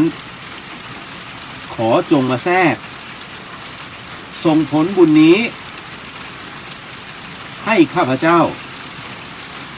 ได้มีความสุขและประสบผลสำเร็จตลอดไปเทินสาธุสาธุสาธุอนุโมทามิต่อไปเนาะก็ว่าด้วยกรรมฐานว่าตามก็ได้ครับหรือว่าน้องติดตามก็ได้เนาะอิมังวิปัสสนากรรมฐานังปูเชมิทุติยัมปิอิมังวิปัสสนากรรมฐานังปูเชมิตาติยัมปิอิมังวิปัสสนากรรมฐานังปูเชมิเอาละครับต่อไปก็จะเป็นการนั่งสมาธิการนั่งสมาธิอย่างที่บอกไว้ฮะเรานั่งกันแบบสบายๆฟรีสไตล์นะฮะไม่ต้องมาทรมานตัวเองมากมายนะแค่นั่งเอามือประสานกันขวาทับซ้ายนะครับหัวนิ้วโป้งจะชนกันหรือประสานกันก็ได้ขาเราจะนั่งสมาธิก็ได้นั่งพับเพียบก็ได้นั่งชันเข่าก็ได้หรือว่าจะนั่งแบบไหนก็ได้แต่อย่าทรมานตัวเองนะฮะแล้วข้อสำคัญก็คือว่าอะไรก็ตามที่มันเป็นเหตุให้เราไม่สบายใจมาตั้งแต่การทำงานมาทั้งวี่ทั้งวันนะฮะขอให้อารมณ์นั้นเราทิ้งมันไปก่อนเราอย่าแบกมันไว้นะฮะไม่เหมาะกับการแบกรับภาระตรงนี้นะครับแล้วที่สำคัญก็คือว่าอะไรก็ตามที่จะต้องเป็นแผนที่ต้องคิดต่อไปเราก็ไม่ต้องไปคิดมันเอาอยู่กับปัจจุบันอยู่กับลมหายใจเพราะฉะนั้นในเรื่องของการทำสมาธินั้นมีหลายรูปแบบมากคุณผู้ฟังนะฮะก็ทั้งของหลวงพ่อเยื้อนเป็นกรรมฐานน้ำเย็นนะฮะเป็นประเภทที่ฝึกแบบซุนลุงก็ด้วยลมหายใจก็คือผ่อนลมหายใจยาวๆฟื้จนแบบทนไม่ไหวแล้วก็สูดหายใจเข้ามานะฮะคือเขาเรียกว่าการบังคับให้จิตมันเหนื่อยแล้วพอเหนื่อยเสร็จปุ๊บนะฮะพอสูดกลับเข้าไปเสร็จปุ๊บสติมันก็ตามลมหายใจเข้าไปนะแล้วก็ผ่อนออกมันก็ตามลมหายใจไปแต่ต้องสุดแบบทนไม่ได้แล้วก็ค่อยสูดหายใจใหม่อันนี้เขาเรียกแบบอีกแบบหนึ่งหรือใครจะถนัดหายใจเข้าพูดหายใจออกโทก็ได้นะฮะแต่ท้ายที่สุดแล้วสภาวะต่างๆมันจะทิ้งไปโดยอัตโนมัติให้เหลือคงเฉพาะความว่างเท่านั้นนะฮะด้วยสถานีวิทยุแห่งนี้นะครับเป็นสถานีวิทยุพระพุทธศาสนาผมเองผู้จัดรายการนั้นไม่สามารถจะปล่อยให้สถานีนั้นเดดแอร์ได้หรือเป็นช่วงเวลาที่แบงค์เหลือแต่ลมหายใจเพราะคนขับรถก็คงจะไม่รู้ก็คิดอย่างเดียวว่าติดหรือเปล่าวะ นะฮะเพราะฉะนั้นต้องขออนุญาตบรรยายธรรมะไปด้วยนะครับก็ทั้งหมดทั้งมวลนะฮะณตอนนี้ถ้าพร้อมแล้วก็ขอให้หลับตาลงอย่างช้าๆสูดหายใจเข้าลึกๆสูดลมหายใจออกยาวๆฟื้นะฮะทำแบบนี้สัก2-3 รอบแล้วค่อยกลับมาหายใจอย่างปกติแต่ต้องให้สติตามลมหายใจให้ได้นะครับคุณผู้ฟังครับทั้งหมดทั้งมวลนะฮะมันคือสมาธินั่นเองวันนี้ที่ผมเขียนลงไปใน Facebook ก็คือในเรื่องของการเจริญสติการเจริญสตินั้นเนี่ยฮะมันใช้กำลังเยอะนะฮะในเรื่องของการเจริญสตินั่นหมายถึงว่าต้องพิจารณาทุกอนูตั้งแต่สติปัฏฐาน4นะครับก็คือยืนเดินนั่งนอนทุกอากัปกิริยานะฮะรู้ว่าก้าวก็คือให้รู้นะฮะเท้าแตะพื้นก็รู้ว่าแตะแบบไหนแตะอย่างไรอะไรแตะก่อนอันไหนลงก่อนนะฮะปลายเท้าหรือว่าส้นเท้าหรือว่าทั้งเท้านะฮะเพราะฉะนั้นสติต้องตามตลอดเวลาผู้ที่ฝึกตรงนี้ได้นะฮะเป็นผู้ที่มีสติอยู่ตลอดเวลาเห็นไหมยากไหมยากนะครับนะฮะเพราะฉะนั้นนี่แหละคือหลักปฏิบัติของสติปัฏฐาน4ซึ่งพระพุทธเจ้าเนี่ยท่านให้ฝึกนะแต่ทั้งหมดทั้งมวลนั้นนะครับเมื่อฝึกนะตรงนี้เสร็จปุ๊บต้องรู้จักเจริญสติรู้จักพิจารณาทั้งหมดทั้งกายทั้งจิตต้องพิจารณาไปพร้อมๆกันการพิจารณากายและจิตนั้นเพื่อให้มีความสัมพันธ์กันนะทั้งหมดทั้งมวลนั้นเราเจริญอยู่อย่างนี้ทุกวันทำให้ระบบภายในของเราซึ่งมีการวิจัยมาแล้วว่ายาที่ดีที่สุด นั่นคือสมาธิจะเป็นยาในการรักษาโรคใจ รักษาโรคไมเกรนนะฮะรักษาโรคอารมณ์สองขั้วนะฮะไบโพล่าแม้แต่ในเรื่องของอาการซึมเศร้าก็สามารถรักษาได้ด้วยสมาธิแต่นั่นหมายถึงว่าต้องมิขาดการฝึกเลยตลอดระยะเวลาในการฝึกและทำสมาธิเหตุอะไรที่ทำให้โรคเหล่านี้นะฮะหายไปจากการฝึกสมาธินั่นหมายถึงว่ามันคือโรคขยันนั่นเองครับเป็นโรคขยันของการฝึกสมาธิเจริญสติตลอดเวลาดังนั้นเมื่อมีการพิจารณาลมหายใจนะฮะเจริญสติยืนเดินนั่งนอนทั้งหมดทั้งมวลเนี่ยทุกอากัปกิริยาทุกสภาวะอารมณ์และวินาทีนั้นจิตของเรามันจะไม่มีเวลาพักไปคิดเรื่องอื่นไปคิดเรื่องที่มีการทะเลาะเบาะแว้งไปคิดเรื่องหนี้สินไปคิดเรื่องหย่าร้างนะอกหักนะฮะเขาเมินมีนินทานะฮะโอ้เราเคยได้ตำแหน่งไม่ได้ตำแหน่งเห็นไหมโลกธรรม8ทั้งนั้นเลยที่ท่านเศร้านั่นเป็นเพราะว่าเราไม่ฝึกจิตนั่นเองมันจึงเศร้าแต่พอเมื่อท่านรู้เท่าทันจิตของมันเนี่ยมันจะไม่เศร้าดังนั้นในสมัยปัจจุบันนี้หลายๆท่านนั้นบอกว่าทำไมต้องรอชาติหน้าฉันอยากสบายชาตินี้ก็ลองทำดูก่อนนะฮะพอทำแล้วเนี่ยรู้เลยว่านะแม้จะลำบากแป๊บหนึ่งแต่มันก็จะสบายในอนาคตต้องฝึกอยู่เรื่อยๆพอฝึกแล้วมันมีความรู้สึกสบายนั่นหมายถึงว่าท่านกำลังเข้าสู่วงจรของธนาคารบุญเป็นที่เรียบร้อยฮะธนาคารบุญในที่นี้หมายถึงว่าเมื่อเราทำกรรมดีอะไรเราไปยังไง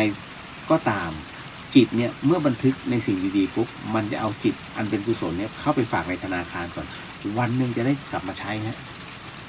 ได้กลับมาใช้แน่นอนนะตอนนี้นะเพราะฉะนั้นถึงได้บอกว่าการเจริญสตินั้นเป็นเรื่องที่สำคัญมากเช่นเดียวกับการทำสมาธินั่นเองนะฮะผู้ที่สามารถกำหนดลมหายใจได้โดยที่ไม่วอกแวกเลยนะฮะถือได้ว่าท่านเป็นผู้ที่มีสมาธิที่แน่วแน่นะเหมาะในการปฏิบัตินะอย่างยิ่งเอาละก็ได้เวลาพอสมควรนะฮะค่อยๆขยับเนื้อขยับตัวก่อนที่จะคลายสมาธินะค่อยๆขยับเนื้อขยับตัวสูดลมหายใจเข้าออกฮะลึกๆสูดหายใจลึกๆแล้วก็ผ่อนลมหายใจออกทำสัก 2-3 ครั้งนะฮะเอาละแล้วก็ค่อยๆ คลายนะค่อยๆลืมตาค่อยๆลืมตานะฮะโมทนาสาธุนะฮะ เอามาเข้ามาสู่ในช่วงของบทแผ่เมตตากันสาธุสาธุว่าตามเด้อถ้าไม่พร้อมก็กำหนดจิตตามแล้วกันสัพเพสัตตาสัตว์ทั้งหลายที่เป็นเพื่อนทุกข์เกิดแก่เจ็บตายด้วยกันทั้งหมดทั้งสิ้นอเวราจงเป็นสุขเถิดอย่าได้มีเวรแก่กันและกันเลยอัพพยาปัชชาจงเป็นสุขเถิดอย่าได้เบียดเบียนซึ่งกันและกันเลยอนีคาจงเป็นสุขเถิดอย่าได้มีความทุกข์กายทุกข์ใจเลยสุขีอัตตานางปริหารันตุจงมีความสุขกายสุขใจรักษาตนให้พ้นจากทุกภัยทั้งสิ้นเถิดท่านทั้งหลายที่ท่านได้ทุกข์ขอให้ท่านมีความสุขท่านทั้งหลายที่ท่านได้สุขขอให้สุขยิ่งขึ้นไปสัพเพสัตตาสัตว์ทั้งหลายที่เกิดเป็นชลาภุชะที่เกิดเป็นอันทะชะที่เกิดเป็นสังเสทะชะที่เกิดเป็นโอปปาติกะจงมารับเอากุศลและผลบุญให้ทั่วทุกตัวสัตว์เทิน สาธุสาธุสาธุนะฮะอย่าลืมไปกรวดน้ำกันบ้างนะ นะฮะอันเนี้ยถือว่าท่านได้บุญแล้วด้วยแล้วก็ท่านกำลังทำบุญอยู่เห็นไหมบุญฟรีเนี่ยมันก็มีนะแต่เราต้องรู้จักทำก็คือการฟังธรรมนะฮะแล้วก็ปฏิบัติธรรมนะฮะมันเป็นช่วงเดอะเฮียนเป็นช่วงของสะสมบุญเข้าธนาคารบุญ นะฮะเอาละฮะมาเรื่องราวที่หลายๆท่านส่งข้อความมาแล้วก็มาถามอยู่ตลอดนะครับว่ามีพระท่านให้เหตุผลว่าถ้าโยมจะกล่าวหาว่าพระทำผิดพระวินัยโยมก็ต้องมีหลักฐานมาอ้างอิงเช่นถ้าจากพระวินัยปิฎกอย่างเดียวเนี่ยมันก็กว้างไปเพราะมีหลายเล่มแต่หากบอกว่าตอนไหนเล่มไหนหน้าไหนแบบนี้ถือว่าเป็นหลักฐานได้นะฮะก็เลยถามผมมาว่าคุณเลียวมีความเห็นว่าอย่างไรกรณีตรงนี้นั่นหมายถึงอะไรฮะคำถามนี้หมายถึงว่า มีโยมไปตำหนิพระอยู่เรื่อยๆนะฮะทำไมขี่ขับรถมาบิณฑบาตอะไรอย่างเงี้ยฮะสมมุตินะสมมุตินะฮะคราวนี้ ก็พระท่านก็ตอบโต้ถ้ามาว่าผิดพระวินัยแบบเนี้ยนะฮะโยมนะฮะมาพูดอย่างเงี้ยโยมต้องหาหลักฐานมาอ้างอิงไม่ใช่เอาความรู้สึกถ้าเอาความรู้สึกมันน้อยไปต้องไปเอาพระวินัยดูเลยเล่มไหนหน้าไหนนี่ฉบับไหนมันมีตั้ง6 เล่มถูกไหมพอถึงตรงนั้นเนี่ยก็ถามผมว่าผมมีความคิดเห็นอย่างไรผมก็จะบอกว่าถ้าท่านคิดแบบนี้จบแล้วฮะอันนี้เป็นพระรุ่นใหม่คือกรณีนี้ต้องบอกก่อนนะฮะว่าอย่างที่เกริ่นไว้ตอนต้นเลยว่าเวลาเราบวชเนี่ยนะฮะพระท่านจะบวชให้เนี่ยต่อเมื่อต้องอยู่วัดก่อน3 วัน 7 วัน 15 วัน 1 เดือน 3 เดือนนะฮะแล้วแต่นะฮะแต่ที่ให้มาอยู่วัดก่อนเนี่ยเพราะว่านอกจากถือศีล 8แล้วดูกำลังตัวที่ให้ถือศีล 8โดยไม่โกนหัวเพราะว่าอะไรดูกำลังก่อนว่าอย่าแอบกินข้าวเย็นไหมเนี่ยนะทำวัดเช้าทำวัดเย็นไม่ขี้เกียจไหมนะถ้าขี้เกียจไม่ต้องมาบวชไปบวชวัดอื่นนะฮะเสร็จปุ๊บรู้ไหมถ้าเขาผ่านสัก3 วันแรกวันที่4เอาไปอ่านกฎข้อระเบียบพระวินัยอย่างคร่าวๆใช้คำว่าอย่างคร่าวๆนะฮะต้องไม่อ่านก่อนเรียบร้อยนะฮะไหวไหมถ้าไหวคราวนี้พระท่านก็จะดูก่อนถ้าดูแล้วเนี่ย3 เดือนสมมุติว่า7 วันไม่เวิร์กยังบวชไม่ได้ไปอ่านให้เข้าใจเป็น15 วัน15 วันแล้วก็ไม่ได้เป็น30 วันนะฮะจาก30 วันเป็น90 วันคือ3 เดือน3 เดือนครั้งที่1ถ้าพระที่เป็นเจ้าวัดเนี่ยหรือว่าพระอุปชฌาย์ท่านดูแล้วก็ยังไม่ผ่าน3 เดือนครั้งที่2เป็น6 เดือนแล้วนะดูมันก็ยังเกเรไว้โอ้แอบกินข้าวนะฮะแอบหุงข้าวกับเนนอะไรเงี้ยไปเป็น90 วันนะฮะ ก็คือคราวนี้เป็นเท่าไหร่3 6 9 เดือนใช่ไหมนะฮะถ้า9 เดือนแล้วพระอุปชฌาย์ลงความเห็นว่ายังไม่สามารถบวชได้ต้องเปลี่ยนวัดนะฮะอันนี้คือในสมัยโบราณคือต้องเปลี่ยนวัดท่านหมายถึงว่ากำลังใจของคนเนี้ยที่จะบวชไม่พออันนี้หลายคนไม่รู้ถูกไหมฮะแต่ปัจจุบันกูอยากบวชเลยเนี่ยมันถึงได้เป็นงี้ฮะบวชก่อนพระวินัยไปดูทีหลังไม่ได้นะอันนี้เขาเรียกหย่อนยานก็สมควรแล้วล่ะฮะที่เขาด่าลงมานะตำหนิลงมาเลยตำหนิเลยนะคือมันเป็นอะไรที่คือคนไม่ได้เกรงกลัวหรอกผมจะบอกว่าไอ้การด่าหรือว่าว่ากล่าวพระภิกษุเนี่ยนะฮะระวังนะคือเวลามันตีกลับมันตีหนักมันตีกลับหนักมันบวกระยะเวลาไปด้วยแต่บางคนไม่เชื่อถูกครับกรรมเนี่ยมันมีทั้งโต้ตอบขึ้นมาแล้วก็รับเลยทันที อย่างคุณเดินไปเตะหมากัดเนี่ยกรรมไหมเพราะการกระทำที่เกิดขึ้นทันทีทันใดแต่บางอย่างเนี่ยเมื่อทำไปแล้วรอเวลาก่อนมันจะบวกไอ้ขณะที่รอเวลามันบวกระยะทางไปด้วยระยะเวลามันไม่เหมือนกับกรรมที่อ่ะต่อยมึงต่อยกูถูกไหมต่อยไปต่อยมาอันนี้เขาเรียกกรรมที่มันตอบโต้กันทันทีนี่มันจบเลยไงนะแต่คราวนี้ถ้าสมมุติว่ากลั่นแกล้งมันไว้ไม่ให้มันได้ดิบได้ดีกลั่นแกล้งมันให้อดตายกรรมที่เกิดจากการกลั่นแกล้งเนี่ยมันจะรอตีกลับแล้ววันหนึ่งเมื่อมาถึงสมมุติผ่านไป20 ปีชีวิตที่เคยรุ่งโรจน์ปุ๊บปรากฏว่าสุดหวบแทบไม่มีกินเกิดอะไรขึ้นนะเพราะกรรมมันตีกลับแล้วบวกระยะเวลาสุดเลยนี่แต่เราก็มาพูดฉันพลาดนิดเดียวชีวิตฉันไม่น่าพลาดเห็นไหมพอพลาดปุ๊บไม่มีจะกินไปเล่าเรื่องนี้ให้คนอื่นเขาฟังไม่มีประโยชน์ครับเพราะฉะนั้นมันเกิดจากฟีดแบ็กของการกระทำของเราทั้งนั้นนะฮะเพียงแต่ผู้ที่กล่าวติเตียนเนี่ยภาวะของความพร้อมในเรื่องของการเผชิญสังคมยังไม่มี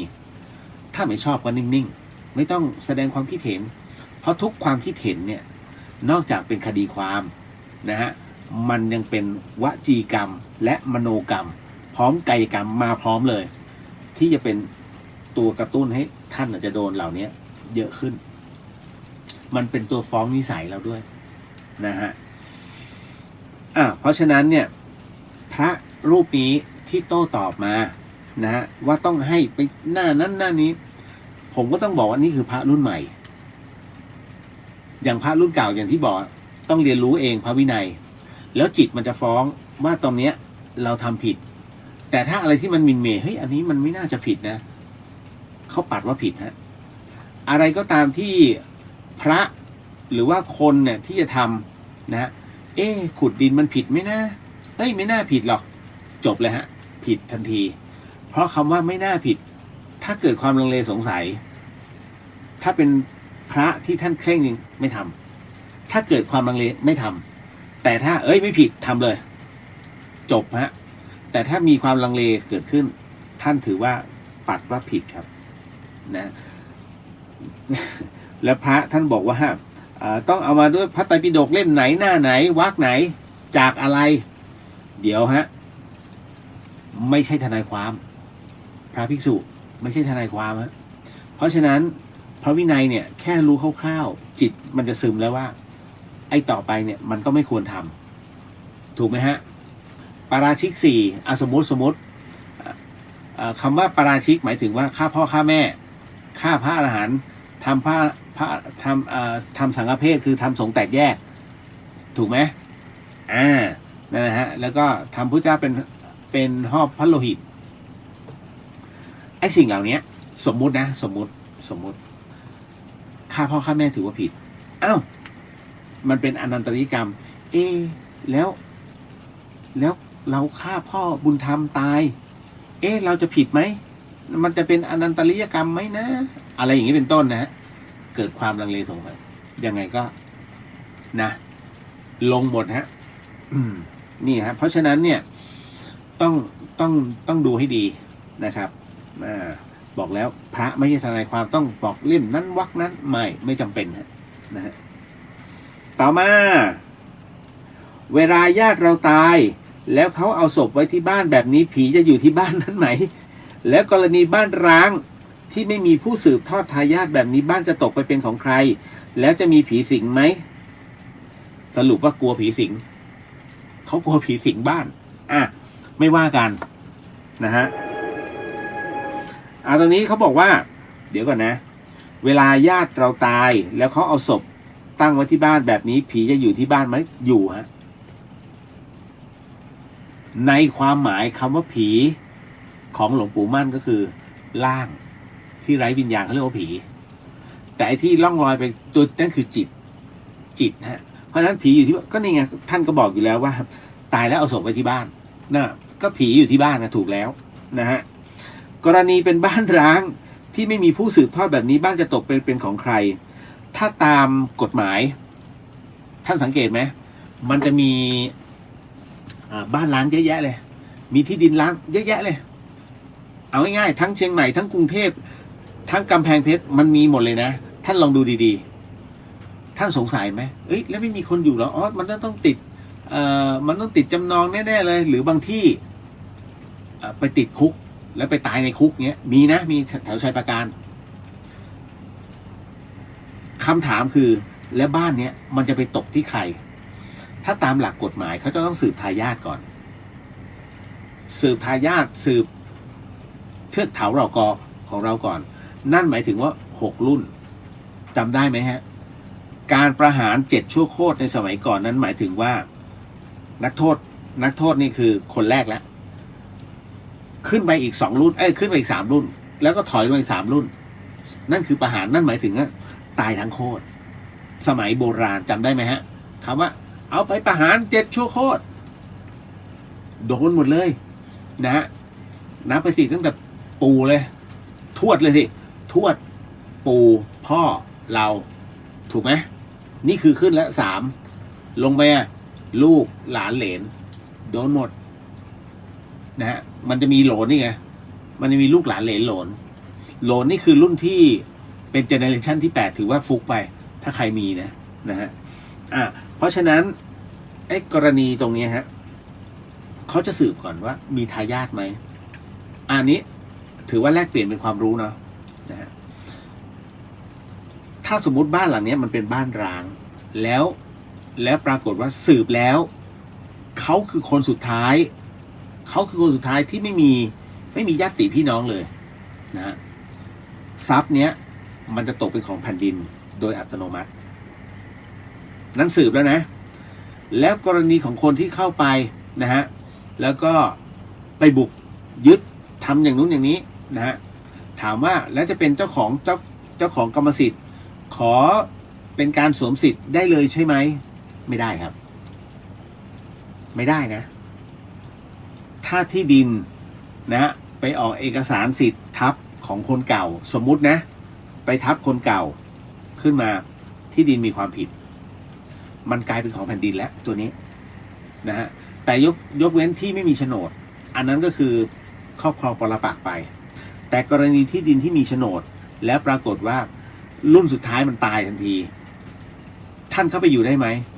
เข้าไปอยู่ได้รัฐขายได้ไหมรัฐก็ขายไม่ได้ท่านขายได้ไหมท่านก็ขายไม่ได้คือเหมือนกับว่าเอาว่าอยู่แบบขออยู่ต่อน้ำต่อไฟได้ไหมต้องไปติดต่อเองแต่ส่วนใหญ่ไม่ได้นะเท่าที่จะทราบก็คือไม่ได้นั่นหมายถึงว่าถ้าอยากจะได้น้ำไฟคุณต้องไปขอเช่าไอ้พื้นที่ข้างๆนะฮะเข้ามาเองนะเสียเงินให้เขาเอง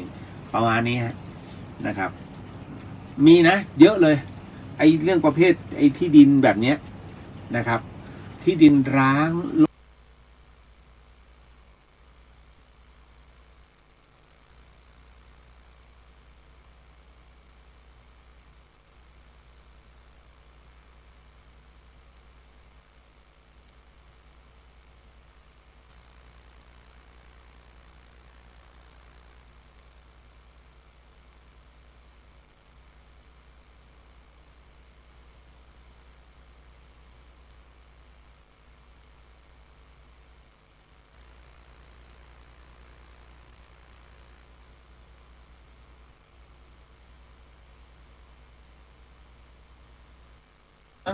นะ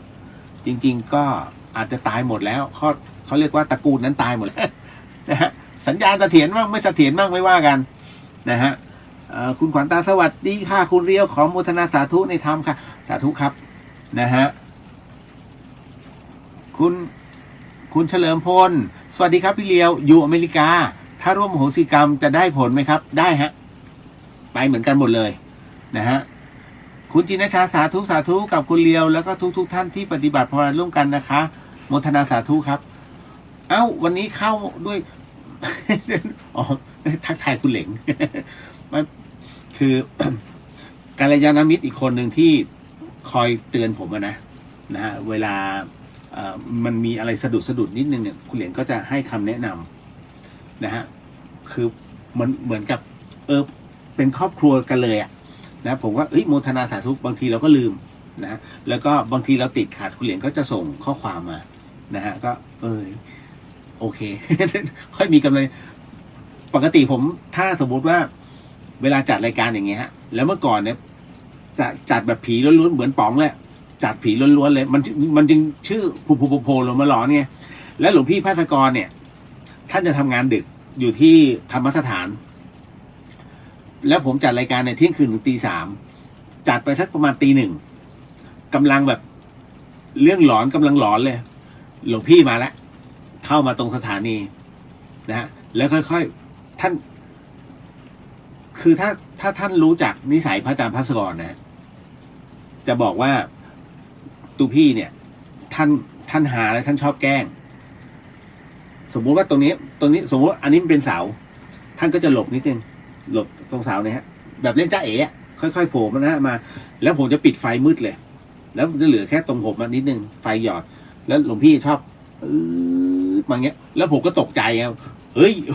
แบบวาบทุกทีหลวงพี่ภัตตกรนะฮะก็จะแย่เงี้ยนะคือบางทีเราก็ไม่โดดเดี่ยว นี่แหละ ก็ทักทายได้คุยกันได้นะครับใน YouTube ไม่สามารถจะโต้ตอบได้เนาะขออภัยด้วยต่อมาเด็กสมัยนี้มักจะกล่าวถึงพระพุทธศาสนาแบบเสียให้หายเราจะมีวิธีเปลี่ยนมุมมองเขาได้ไหมคะต้องบอกว่าคนที่ว่าอย่างว่าพระเหมือนกับใส่บาตรอย่างเงี้ยฮะอย่างเรื่องดอยสุเทพเนี่ยที่พระต้องปล่อยบาตรว่างเพราะอะไรบางคนก็บอกรอเงินใส่อะไรพวกนี้อันนี้คือพวกที่ไม่เคยใส่บาตรเป็นคนที่ไม่เคยตื่นเช้าเป็นคนขี้เกียจถ้าไม่ขี้เกียจแล้วเขาได้ลองทดลองในการใส่บาตรเขาจะรู้ถึงสภาวะช่วงของการใส่บาตรนั่นคือการทำทานลงไปนะตรงนี้นะฮะการบิณฑบาตของพระเนี่ยนั่นหมายถึงว่าท่านทำหน้าที่เพื่อบ่งนิสัยให้โยมได้รับรู้ถึงนิสัยตนคืออะไรรับรู้นิสัยตนท่านสังเกตไหมตอนที่ท่านใส่บาตรนะฮะก่อนท่านใส่บาตรระหว่างใส่บาตรแล้วใส่บาตรเสร็จแล้วท่านเคยสังเกตตัวเองไหมถ้าท่านยังไม่เคยสังเกตตัวเองพี่เลียวคงไม่อธิบายมากแต่พี่เลียวอยากจะให้ท่านให้สำรวจสภาวะตัวเองก่อนจะใส่บาตรเสร็จปุ๊บพระมาแล้วท่านเตรียมใส่บาตรอธิษฐานแล้วหลังจากนั้นเมื่อใส่บาตรแล้วในขณะที่กำลังเอาข้าวลงบาตรท่านอยู่เนี่ยนะฮะตามด้วยกับข้าวตามด้วยดอกไม้ นะแล้วนั่งพนมมือจนท่านไปท่านสำรวจสิอะไรเกิดขึ้นกับตัวท่านคนใส่บาตรเท่านั้นฮะที่จะรับรู้ตรงนี้คนไม่เคยใส่บาตรจะไม่รู้เลยนะฮะจะพูดไปเรื่อยเปื่อยเพราะฉะนั้นผมถึงได้บอกว่าตัวกรรมจะเกิดขึ้นเพราะมันครบองค์ทั้งกายกรรมวจีกรรมมโนกรรมมันเกิดขึ้นมาหมดแล้วเพราะจินตนาการว่าโอ้ยพระมันต้องอย่างนั้นเนี่ยฮะอย่าไปใส่มันเลยนี่ตอนนี้เอาเงินเลี้ยงพ่อแม่ดีกว่าไม่มีปัญหาพระเนี่ยท่านไม่ได้ว่าอะไรเลยจะใส่ก็ได้ไม่ใส่ก็ได้นะฮะจะเดินบาทเปล่ากับวัดก็ไม่มีปัญหานะฮะแต่ให้รู้เฉยๆว่าเมื่อโยมใส่แล้วเนี่ยรู้สึกแบบไหนนั่นแหละที่ท่านออกบิณฑบาตเนี่ยเหตุผลหลักคือตรงนี้นะฮะก็คือให้โยมได้สำรวจใจตัวเองแค่นั้นเลยกรณีตรงนี้นั่นหมายถึงว่า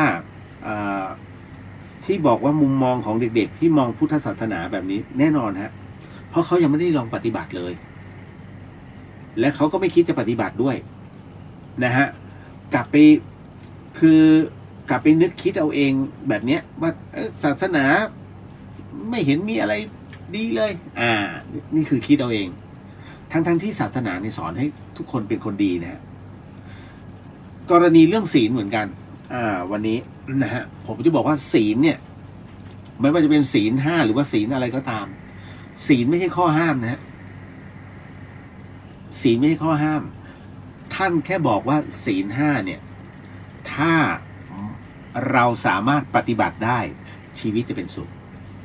ห้ามตรงไหนบอก นะฮะกรณีปาณาติปาตาเวรมณี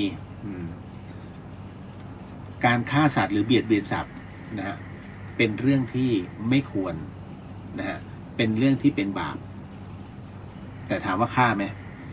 เป็นอาหารก็ฆ่าแต่ถ้าไม่ฆ่าล่ะก็ไม่เป็นอะไรนะฮะเห็นไหมคือมันคือข้อห้ามเฉยๆนะแต่ข้อห้ามในที่บังเอิญว่ามันฝังอยู่ในตัวจิตของเราแค่5 ข้อเนี้ยลองปฏิบัติดูสิปฏิบัติดูแล้วมันก็โอเคเห็นไหมจบแล้วฮะเพียงแต่อันเนี้ยมันไม่อยู่ในจิตของเขาแค่นั้นแหละนะแล้วเขาก็จะหาเรื่องราวไปเรื่อยนะฮะเพราะเขาหาเหตุผลไม่ได้เขาหาเหตุผลไม่ได้เขาไม่เจอเหตุผลว่าทำไมพระพุทธศาสนาให้อะไรกับเขาเพราะเขาไม่ปฏิบัติไงฮะพอไม่ปฏิบัติมันจึงหาเหตุผลไม่ได้แล้ววันหนึ่งมันจะกลับเข้ามาในตัวความคิดของเขาเมื่อวันที่เกิดความช้ำใจนะฮะความสะเทือนใจการต้องการความสงบการต้องการใฝ่รู้ว่ามันดียังไงเนี่ยฮะมันจะเกิดขึ้นกับเขาก่อนที่เขาจะเข้าวัดมันจะเกิดเหตุการณ์แล้วเขาจะเข้ามาตามเวลาที่เราเข้านั่นแหละถูกไหมเป็นปกติฮะทุกอย่างต้องอาศัยเวลามีผู้ถามมาว่าเสียงผีเปรตอุยตายเสียงผีเปรตที่เป็นข่าวนั้นเป็นเสียงจริงใช่ไหมนะฮะคำตอบคือใช่ครับช่องไทยรัฐไม่ได้โปรโมทให้เขานะช่องไทยรัฐทีวีฮะข่าวช่วงผมไม่แน่ใจว่าดูช่วงค่ำนะแล้วน้องเขาถามตรงนี้มานะฮะว่าไอ้เสียงผีเปรตปี๊ดนะฮะแล้วชาวบ้านเยอะแยะเลยรอพิสูจน์นั้นจริงหรือเปล่าคำตอบคือจริงฮะแต่เงาที่เขาถ่ายติดนั้นเป็นเหมือนกับเป็นอะไรนะแม่ชีผู้หญิงใช่ไหมอันนั้นไม่ใช่นะไม่ใช่นะฮะไม่ใช่แต่เสียงก็ใช่นะครับจะบอกว่าพิสูจน์เรื่องเปรตนะฮะมันจริงแท้แค่ไหนมันพูดยากมันต้องอาศัยช่วงเวลาที่เหมาะสมพื้นที่ที่เหมาะสมพื้นที่ที่มันใช่นะฮะแล้วความชื้นสัมผัสนี่สำคัญนะบางคนคิดว่ามันคือหลักวิทยาศาสตร์มันมีเหตุปัจจัยที่เกิดขึ้นต้องมีความชื้นสัมผัสเข้ามาเกี่ยวข้องนะฮะคุณขวัญตาบอกว่าถ้าพระอาจารย์แวะมาจ๊ะเอ๋คุณเลียวจะไม่วิ่งเลยไหมคะขอโทษที่ แซวเล่นๆไม่ฮะก็คือหลวงพี่ท่านเนี่ยนะฮะเป็นอะไรที่อบอุ่นนะพระอาจารย์ภัตตกรเป็นอะไรที่ดูอบอุ่นมากกับผมแม้จะแย่นะฮะแม้แกปะทะกันแบบพี่น้องนะฮะแต่ท้ายที่สุดผมก็รู้ว่าท่านรักผมเองก็รักท่านเพราะไม่งั้นท่านไม่ทำห้องให้1 ห้องทำอย่างดีเลยพร้อมกับประกาศอาณาเขตเลยว่าตรงเนี้ยของธรรมสถานเนี่ยให้นี่มันนะฮะหลวงพี่สร้างให้โดยเฉพาะแล้วก็คนที่คุมแบบคนที่สร้างน้องที่อะไรล่ะเป็นคนที่ชี้เป้าว่าตรงเนี้ยเขตตรงเนี้ยของพี่เลียวเป็นอาณาเขตตรงนี้เลยยกให้เลยนะฮะทุกคนรับรู้หมดนะฮะ ก็ถึงได้บอกขนาดเจ้าโบ๊ทบอกเนี่ยหลวงพี่รักพี่มากนะเนี่ยบอกโบ๊ทเนี่ยทำห้องน้ำตรงนี้ให้เลยโดดมาอันเดียวใช่ครับห้องน้ำที่ห้องผมโดดมาอันเดียวเลยแล้วไม่มีของใครเลยฮะ หลวงพี่สร้างให้นะ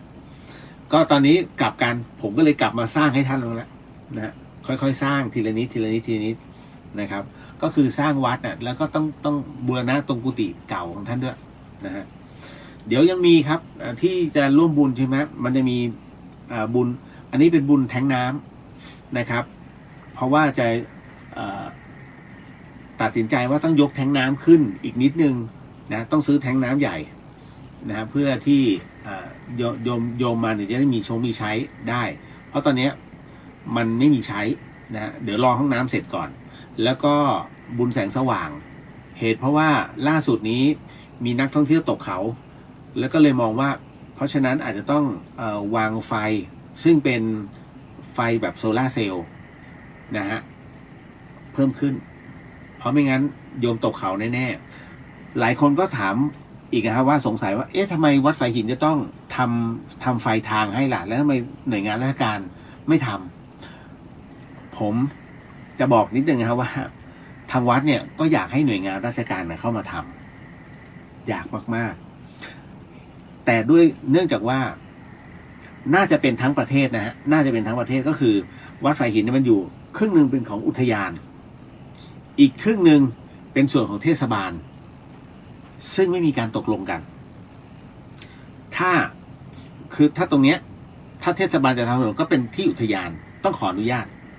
ส่วนอุทยานจะทำก็กลัวว่าตรงนี้ไปล้ำที่เทศบาลท้ายสุดถนนพังหมดฮะสังเกตไหมเป็นทั่วประเทศผมก็เลยไม่เข้าใจว่าเฮ้ยมหาดไทยกับกระทรวงทรัพย์ช่วยประชุมหน่อยเอาไปเป็นวาระย่อยก็ได้เพราะไอ้บริเวณรอบๆเนี่ยมันพังหมดแล้วไม่มีใครกล้าพัฒนาเพราะฉะนั้นวัดไฟหินเนี่ยไม่รอไม่รู้ว่าชาตินี้หรือชุดนี้เขาจะประชุมเรื่องแบบนี้หรือเปล่านะฮะก็เลยต้องจัดการทำให้โยมครับนี่คือสาเหตุว่าทำไมเฮ้ยเดี๋ยวท่อน้ำแตกเดี๋ยวทำไมไม่สร้างไม่ได้มันอยู่ในเขตอุทยานต้นน้ำมันอยู่ในเขตอุทยานนะเอาอะไรไปต่อเติมไม่ได้เลยสั่งรื้อหมดมันก็เลยต้องบังเอิญว่าท่อนี้ของเราเนี่ยมันเป็นท่อโบราณซึ่งมันเกิดก่อนการประกาศดังนั้นที่เราทำอะไรเขาก็ไม่ว่าต่อให้ท่อแตกอีกก็ไปต่อใหม่สิมึงปัญญาซื้อท่อใหม่ก็ไปเขาก็ไม่ว่านั่นแหละทำไมถึงว่าท่อแตกแล้วครับท่อแตกแล้วครับนะโยมถึงได้เบื่อครับบอกแล้ววัดไฟหินเนี่ยทั้งปี ทุกปีนะต่อมาอยากทราบว่าการใส่บาตรพระสงฆ์เนี่ยที่ตั้งไว้เฉยๆพอถึงเวลาพระท่านก็มารับบาตรไปแบบนี้เราจะได้รับแล้วเราก็จะไม่ได้รับพรถามว่าพระท่านจะอาบัติไหมคุณผู้ฟังเคยไปวัดไหมฮะแล้ววัดนั้นเนี่ยเขาจะเอาบาตรพระไปตั้งพอถึงเวลาเสร็จปุ๊บพระมาจากไหนไม่รู้แล้วก็เอาบาตรนั้นกลับกุฏิเลย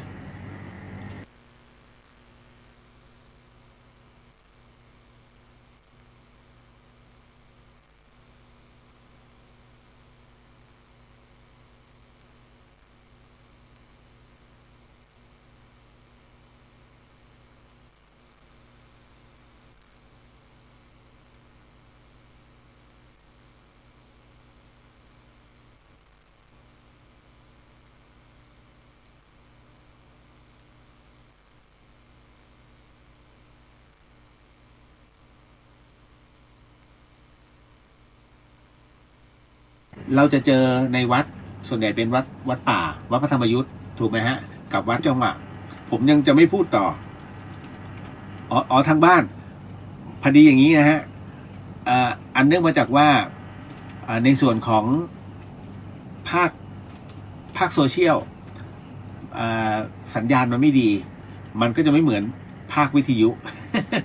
นะฮะขออภัยด้วยฮะน้องแมนสวัสดีครับพี่เลียวถ้าเราวิ่งลู่แล้วสวดมนต์ไปด้วยแบบนี้เป็นอะไรไหมฮะไม่เป็นฮะเป็นสมาธินะฮะเป็นสมาธิได้อย่างดีเลยนะฮะเพราะฉะนั้นเนี่ยมีหลายท่านทำนะแต่ว่าเขาไม่ได้สวดมนต์เขาพุทโธเขาช่วยนะฮะเสร็จปุ๊บนะฮะแล้วก็บทบูชาพระรัตนตรัยเล็กๆแค่นั้นฮะไปแล้วอิติปิโสไป นะ จากคำถามที่ว่าการใส่บาตรพระที่ตั้งไว้เฉยๆเนี่ยพอถึงเวลาพระท่านก็มาดึงเอาบาตรไปกลับกุฏิไปแบบเนี้ยแล้วเราไม่ได้รับพรถามว่าพระอาบัติไหมคำตอบคือไม่อาบัติฮะต้องทำความเข้าใจก่อนนะฮะว่า เรื่องการ เรื่องการวางบาตรพระแบบนี้ฮะนะฮะจะเกิดขึ้นกับวัดป่านะครับแล้วก็ บางที่ที่เคร่งนะครับในส่วนของตรงนี้ก็ต้องบอกว่าการบิณฑบาตของพระนั้นมีสองแบบด้วยกันที่เราเคยเจอประสบพบเจอคือการเดินไปบิณฑบาตถูกไหมตามที่ต่างๆกับอีกประเภทหนึ่งคือเราไปหาที่วัดแล้วพระท่านก็จะวางบาตรของท่านเอาไว้เอาโยมมาแล้วเอาใส่บาตรใส่บาตรให้พระเสร็จปุ๊บพระพอถึงเวลาของท่านไปเลยหยิบบาตรไปถามว่าต้องให้พรอย่างเงี้ยนะแล้วไม่ให้พรเนี่ยแล้วท่านจะอาบัติไหมไม่อาบัติฮะและเป็นเรื่องที่ถูกต้องด้วยถ้าจะต้องให้พรเสร็จปุ๊บท่านฉันเสร็จก่อนแล้วคราวนี้ให้พรทีเดียวจบอันนั้นคือต้องไปที่วัดซึ่งอันนี้ก็อยู่ในวัดแล้วแต่ท่านต้องฉันเสร็จก่อนแล้วเอามารับพรทีเดียวจบไม่พูดมากไอ้ที่เราเดินกันเนี่ยนะไปใส่บาตรแล้วพระท่านก็อ้าวหยุดให้พรพระอาบัติแต่เรามองว่าหุยได้บุญโอ้ชุ่มฉ่ำนะฮะพระอาบัตินะเป็นอาบัติทุกกฎห้ามคือถ้าตามหลักแล้วเนี่ยต้องเดินไปเลยรับปุ๊บเดินไปเลยแบบอีสานน่ะเดี๋ยวนี้เชียงคานก็มีเริ่มหยุดให้พรแล้วปกติไม่ได้นะฮะท่านจะเคร่งมากนะครับก็ตามนั้นนะครับอันนี้ต้องบอกก่อนคือในสมัยพุทธกาลเนี่ย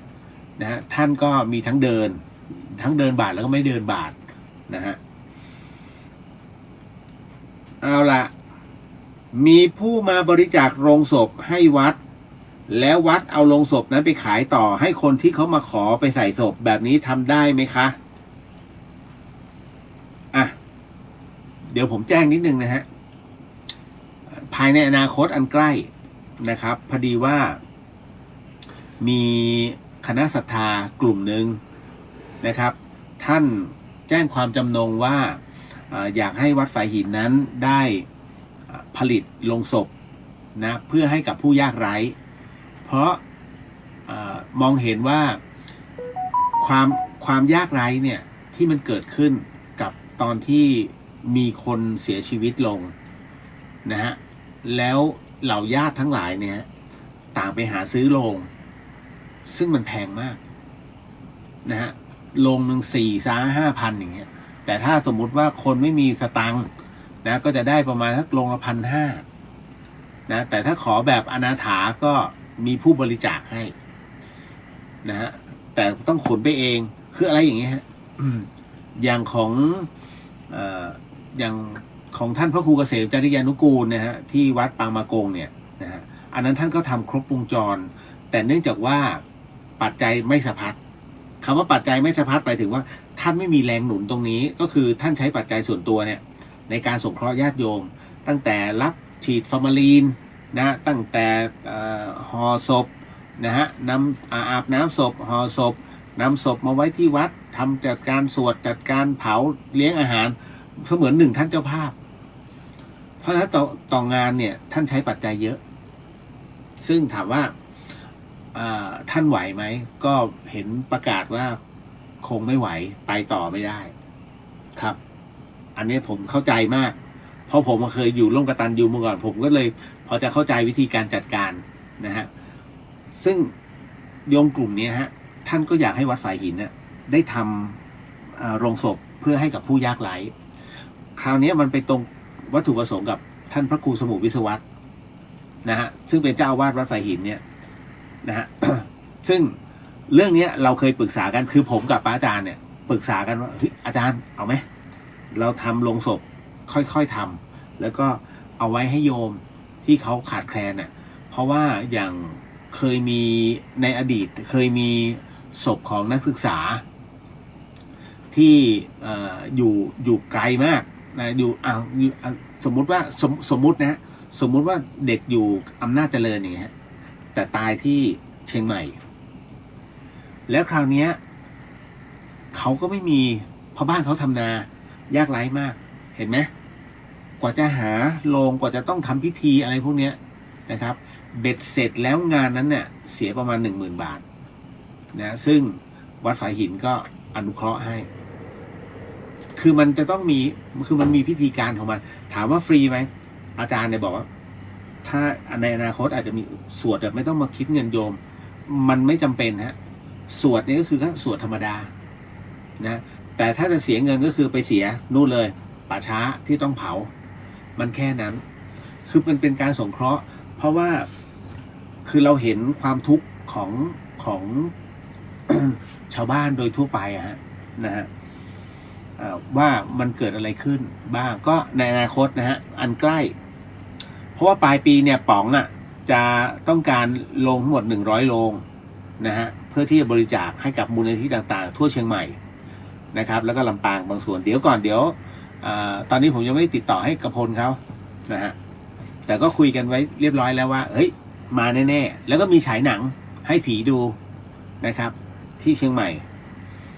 นะฮะน่าจะปลายปีฮะและปลายฝนต้นหนาวฮะแล้วคราวนี้ก็คือว่าจากกรณีตรงนี้ที่มีผู้มาบอกว่ามีผู้บริจาคโลงศพให้วัดอันนี้หนึ่งแล้วนะฮะมีผู้แล้ววัดขายโลงศพต่อให้คนที่จะขอไปใส่ศพอันที่2แล้วนะแบบนี้ทำได้ไหมเข้าใจนะฮะมีคนบริจาคสมมุติมีคนบริจาคให้วัดไว้นะฮะ10 โรงนะฮะการบริจาคในที่นี้เนี่ยดูวัตถุประสงค์เขาก่อนท่านคะดิฉันขอบริจาคโลงศพเอาไว้นะให้กับผู้ยากไร้นะหรือว่าศพไม่มีญาติสัก10 โรงนะเจ้าคะนะใครมาขอก็ให้ไปเถอะนะเพราะดิฉันเห็นใจถ้ามีการสั่งเสียแบบนี้ชัดเจนนะว่าสมมติว่ามีคนตายแล้วเขามาขอเอาโรงนี้ไปใส่อันนี้ฟรีนะฮะถ้าวัดทำการขายโรงนะฮะขายโรงต่อในราคาที่ถูกถ้าเป็นพระเป็นคำสั่งพระแม้แต่บาทเดียวปาราชิกทันทีถือว่าเป็นอดินนาห้ามขายนะฮะต้องดูวัตถุประสงค์ของโยมด้วยเขามีความจำนงว่าบริจาคให้วัดไม่ใช่เพื่อให้วัดเอาไปขายแต่เพื่อวัดเอาไปให้ต่อนะฮะเอาไปให้สงเคราะห์กันต่อนี่อันนี้คือชัดเจนนะคือกรณีแบบนี้ถามว่ามันมีเกิดขึ้นไหมผมว่ามันก็น่าจะมีแหละไอ้ที่แบบแอบเอาลงไปขายต่อแต่นั่นน่าจะเป็นกรรมการวัดคิดว่านะแต่ถ้าเจ้าวัดอนุมัติเจ้าวัดเนี่ยปาราชิกมันผิดวัตถุประสงค์แล้วไปเก็บเงินโยมท่านจำไว้นะการบวชเป็นพระเนี่ยเสียเปรียบมากท่านถึงได้บอกให้ปลีกวิเวกออกไปกรณีไหนก็ตามท่านจะไม่ให้เป็นถาวรวัตถุด้วยซ้ำการทำวัดนะเพราะอะไรรู้ไหมเพราะท่านมองไว้แล้วว่าเมื่อสร้างถาวรวัตถุขึ้นมาอย่างยิ่งใหญ่อันที่1เนี่ยมันเป็นห่วงถูกไหมอุ้ยอันนั้นไม่เสร็จอันนั้นไม่มันเป็นค่าศึกในการปฏิบัติในการบำเพ็ญนะฮะอันที่2ก็คือว่าเมื่อสร้างเสร็จแล้วหากมีผลกระทบกับชาวบ้านนะแล้วชาวบ้านสมมุตินะฮะสมมุติว่าชาวบ้านฟ้องร้องแต่ชาวบ้านแพ้วัดจะไปฟ้องกลับเพื่อให้ชาวบ้านเสียเงินปาราชิกนะฮะเพราะชาวบ้านเสียเงินแต่ถ้าเป็นการเสียเงินโดยปกป้องสิทธิไม่เป็นไรนั่นคือสิทธิหมายถึงว่าการสิทธิอย่างเต็มใจอันนี้ไม่เป็นไรนะครับแต่ถ้ากรณีแบบนี้ปาราชิกท่านถึงได้บอกถ้ามีเรื่องโยมกูเปลี่ยนวัดแล้วไปพื้นที่แล้วท่านจึงไม่ให้ยึดติดแค่นั้นเลยเพราะมันเป็นห่วงฮะการทำอะไรสักอย่างหนึ่งนะหลายๆท่านเนี่ยบอกอุ้ยเลี้ยงหมาดีจังเลยผมบอกเอามาทำไมเป็นห่วงนะฮะมันมีแต่ภาระเพราะฉะนั้นจะไปไหนไม่ได้ไม่เชื่อไอ้เจ้าถิ่นฐานเอาลูกหมาเอามาตอนแรกมา2 ตัวผู้เขาจะทำคอนเทนต์ของเขานะฮะทำกับข้าวให้หมากินอะไรอย่างเงี้ยเพื่อลง YouTube นะแล้วปรากฏว่าเอาหมามา2 ตัวไอ้ตัวมันชื่อสีนวลกับสีนินไอ้สีนินเนี่ยปรากฏว่าเฟี้ยวฟ้าวเขามาวัดสายหินเขาถูกใจไอ้สีนินเขายกขึ้นมาไปขอพระอาจารย์ ไป พระอาจารย์ไปขอพระอาจารย์วิศวัตพระอาจารย์วิศวัตก็เลยเรียกถิ่นมาถิ่นก็ให้พอเฟี้ยวฟ้าวเขาเอาไปเสร็จปุ๊บก็เหลือไอ้สีนวลไอ้ถิ่นนั่งน้ำตาตก คิดถึงไอ้สีนินบอกเห็นไหมคือตอนแรกเนี่ยน้องเข้ามาเลี้ยงที่วัดเนี่ยผมบอกอย่าเอามาถ้าเอามาปุ๊บเนี่ยแกจะไม่มีความสุขดูเหมือนมีความสุขใช่ไหมมีความสุขเพราะมันน่ารักแต่แกจะไม่มีความสุขหนึ่งไปไหนนานไม่ได้เป็นห่วงมันสองมันไม่สบายต้องเอาไปรักษาค่ารักษาหมาแค่ไหนหมากับคนเนี่ยหมาแพงกว่าคนนะแต่ยังถูกกว่าแมวนะฮะอันที่สามอาหารดูดีๆนะสี่วัคซีนต้องมาตลอดความสุขอยู่ตรงไหนแค่นั้นแหละนะฮะห้าขี้เยี่ยวต้องเก็บ นะฮะท่านไม่ทราบใช่ไหมฮะถ้าหมาแมวของท่านเนี่ยไปถ่ายบ้านอื่นเขานะฮะและถ้าเขาจับได้ท่านเสียค่าปรับนะฮะเสียค่าปรับนะจ๊ะอันนี้บอกเอาไว้ก่อนเพราะฉะนั้นตอนนี้เขาเริ่มต้นในการยิงบาร์โค้ดนะครับของกรุงเทพก่อนแล้วจะได้รู้ว่าอ๋อแมวตัวนี้ของบ้านไหนนะหมาบ้านนี้ของบ้านไหนจะได้รู้ว่าไอ้ที่ชนตายเนี่ยหมาใครอะไรอย่างเงี้ยฮะเป็นต้นก็ดีนะฮะเป็นอีกหนึ่งเรื่องที่ดีต่อมานะครับทำบุญวันครบรอบวันตายญาติเราควรนิมนต์พระสวดแล้วถวายเพลหรือแค่ถวายสังฆทานที่วัดดีคะคือจริงมันทำได้ทั้งสองอย่างฮะเอาเราสะดวกแต่ถ้าสมมุติว่าถวายพระตาหารเพลแล้วก็คือพระท่านก็สวดมาติกาให้มันก็เป็นอีกสภาวะหนึ่งนะเพราะเอาจริงแล้วก็คือว่าการสวดมนต์เนี่ยสวดให้คนอยู่สวดมาติกาถามว่ารู้ไหมไม่รู้นะฮะเพราะไม่ได้แปลนะดังนั้นคนมาก็มานั่งคุยกันถ่ายโทรศัพท์นะเพื่อมาแค่เป็นเกียรติแล้วกลับดังนั้นไม่ได้มันเลยกลายเป็นว่าเดี๋ยวนี้เนี่ยมันประมาณนี้แหละฮะนะเพราะฉะนั้นในเรื่องของการทำบุญมันก็แล้วแต่ตัวเรานะแต่ถ้าทำสังฆทานแนะนำให้เป็นสังฆทานช่างบอกไว้ก่อนนะถ้าท่านจะทำพระสังฆทานดีที่สุดคือเครื่องมือช่างฮะเป็นเรื่องจริงนะฮะก็ผมก็จะย้ำทุกครั้งนะคือหลายๆท่านก็คิดไม่ออกจะเอาอะไรดีเดี๋ยวเกินเพลแล้วพระฉันไม่เอาเครื่องมือช่างตายแล้วงี้เวลาตายไปหนูนะก็ไม่มีอะไรกินดิไม่ใช่ใจเย็นๆคือการทำบุญเนี่ยนะฮะการถวายพระสังฆทานคือนำเอาทุกสิ่งอันเนี่ยฮะที่เป็นสิ่งสำคัญส่วนสำคัญที่พระท่านไม่มีเนี่ยนำถวายให้เกิดประโยชน์ของกินอิ่มก็ทิ้งผมเห็นนะเต็มเลยทิชชู่คือทิชชู่ยุ่ยๆแม้กระทั่งสุภาพสตรีเองก็ยังไม่ใหญ่ใช้แต่ถวายพระถามว่าพระจะใช้ไหมล่ะก็ปล่อยให้น้ำฝนโดนอะไรเหลืองๆเต็มไปนะฮะยาผมบอกยาถ้าจะเอาจริงเนี่ยถ้าตอนนี้นะถุงมือช่างนะฮะไขควงชุดหนึ่งค้อนจะค้อนแบบไหนก็แล้วแต่นะฮะตะปูต้องมีอย่างนิ้วหนึ่งตะปูครึ่งนิ้ว1 นิ้วครึ่งนิ้วครึ่งแล้วก็3 นิ้วให้ท่านได้มีเลือกใช้นะฮะแล้วอะไรกันกาวนะอีพ็อกซี่อะไรพวกนี้ฮะนะแล้วก็ดูเหมือนกับไอ้ที่แปะหลังคาซื้อไปถวายท่านเถอะอย่างงี้โอ้ชอบมันไม่มีคนถวายเอาจริงนะฮะเพราะประโยชน์มันเกิดจากตรงนี้ฮะแล้วโดยพวกเกียงพวกฉากเอาไปเถอะท่านรับหมดแหละนะไม้ตลับเมตรเงี้ยมันเป็นสิ่งที่จำเป็นในการสร้าง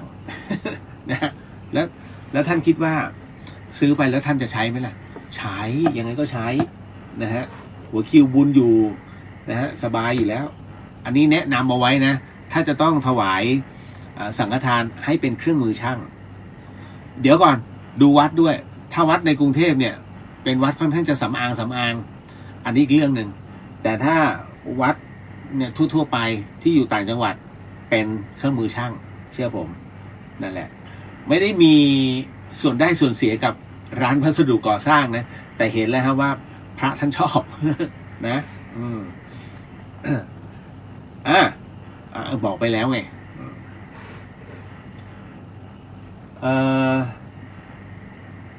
ฝันถึงคนตายมาตลอดระยะเวลาเกือบ10 ปี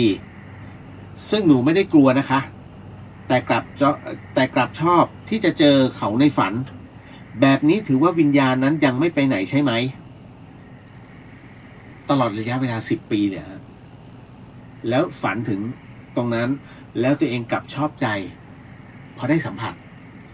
ท่านอย่าลืมนะฮะเราเนี่ยมีร่างกายเรามีธาตุขันธ์ถูกไหมฮะเรามีธาตุขันธ์อยู่เมื่อเรามีขันธ์นะไม่ใช่ขันธ์ตักน้ำขันธ์5เนี่ยนะฮะกายเวทนาสัญญาสังขารวิญญาณเนี่ยเมื่ออยู่ตรงนี้เสร็จปุ๊บนะฮะกับคนที่ตายท่านไม่สามารถสัมผัสเขาได้เลยเพราะมันคนละเลเวลแต่พอเมื่อไหร่ก็ตามที่ท่านหลับปุ๊บแล้วมันอยู่ในความฝันจำได้ไหมฮะโอปปาติกะโอปปาติกะนั่นหมายถึงว่าบุคคลผู้ผุดกำเนิดเกิดขึ้นมาโดยที่ไม่ได้เป็นเด็กนะฮะเกิดขึ้นมาเลยนั่นหมายถึงครับพอเกิดปุ๊บก็โตเลยนั่นแหละคือคนที่ตายปุ๊บเกิดมาเป็นโอปปาติกะก็มันไม่ได้มาเป็นเด็กทารกนะฮะตายอายุ30ภาพที่มันขึ้นมาก็อายุ30เราเนี่ยในขณะที่นอนอยู่แล้วฝันเนี่ยแล้วมันหลุดออกไปเราก็เป็นโอปปาติกะแต่เป็นในภาพของความฝันมันไปอยู่เลเวลเดียวกันสัมผัสได้คุยได้นี่แหละฮะนะฮะแล้วเดี๋ยวไว้วันอื่นจะอธิบายว่าและคนที่เราไม่เคยเจอมาก่อนแล้วมันมายังไงล่ะมันจะมีคำอธิบายอยู่ครับแต่เอาตรงนี้ก่อน นะไอ้กรณีตรงเนี้ยถามว่าฝันถึงคนตายตลอดระยะเวลา10 ปีนะฮะหนูไม่ได้กลัวนะกลับชอบที่จะเจอเขาในฝันแบบนี้ถือว่าวิญญาณยังไม่ไปไหนใช่ไหมคำตอบคือใช่ฮะ100%ไม่ไปไหนเพราะอะไรห่วงแกนั่นแหละ นะฮะถ้าเขายังมีห่วงอยู่คือเขายังตัดไม่ได้ยังมีความอะไรอาวรณ์อยู่ก็ตามเหตุปัจจัยนะถ้าสมมุติเป็นคนดีก็น่าจะแบบเหมือนกับช่วงหนึ่งไปบำเพ็ญอีกช่วงหนึ่งได้เวลาเลยเว้ยกูมาตามฝันตามเหตุปัจจัยนะฮะเพราะฉะนั้นมันมีเหตุในการเจอกันเขาเรียกเมื่อจิตมันผูกมัดแล้วตรงนั้นนะฮะมันก็จะเจอกันตลอดยังไม่ไปไหนยังไม่เกิดด้วยนะเต็มที่ก็เกิดได้แล้วพอแล้วแค่นี้ก็หายคิดถึงแล้วอย่างเงี้ยเขาไปหมายถึงว่าต่างคนก็ต่างปล่อยนะต้องไปทำความเข้าใจกันแต่ถามว่าสัมผัสได้จริงไหมจริงนะท่านเคยสัมผัสถึงคนตายไหมเคยฝันถึงคนตายไหมแล้วก็ร้องไห้พังพูเลยแล้วจับเขาได้ด้วยนะฮะผมเคยฝันถึงคุณพ่อครั้งเดียวเองนะคุณพ่อผมเป็นทหารโอ้ยเขาตายไปเกือบ10 ปีเพิ่งจะฝันครั้งเดียวแล้วปัจจุบันก็ไม่ได้ฝันอีกเลยนะเจอเขาเนี่ยงานศพผมไม่ได้ร้องไห้สักนะฮะแต่พอในฝันมันนะพอจับปุ๊บแล้วก็จับเหมือนจับที่ไหล่แล้วลูบเขาลงลูบจากหัวไหล่ลงมาที่มือนะแล้วก็มองอยู่ๆน้ำตามันไหลเลยเพราะว่าเฮ้ยมันสัมผัสได้จริง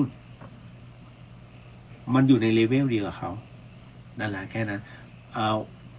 วันนั้นน่าจะเป็นวันที่จะบอกว่าอะไรแหละมันก็คงไม่ใช่วันพระมันก็คือวันธรรมดานี่แหละนะเพียงแต่เหมือนกับคงได้เวลาที่เขามาเหมือนกับมาเจอนั่นแหละมันอยู่ในเลเวลเดียวกันก็เลยสัมผัสได้แค่นั้นฮะก็ทำบุญซะเนาะทำบุญให้เขาพี่เลียวพอดีมีลูกศิษย์เขาติด F นะฮะเกิดฆ่าตัวตายแต่ก็ไม่แน่ใจว่าเครียดจาก F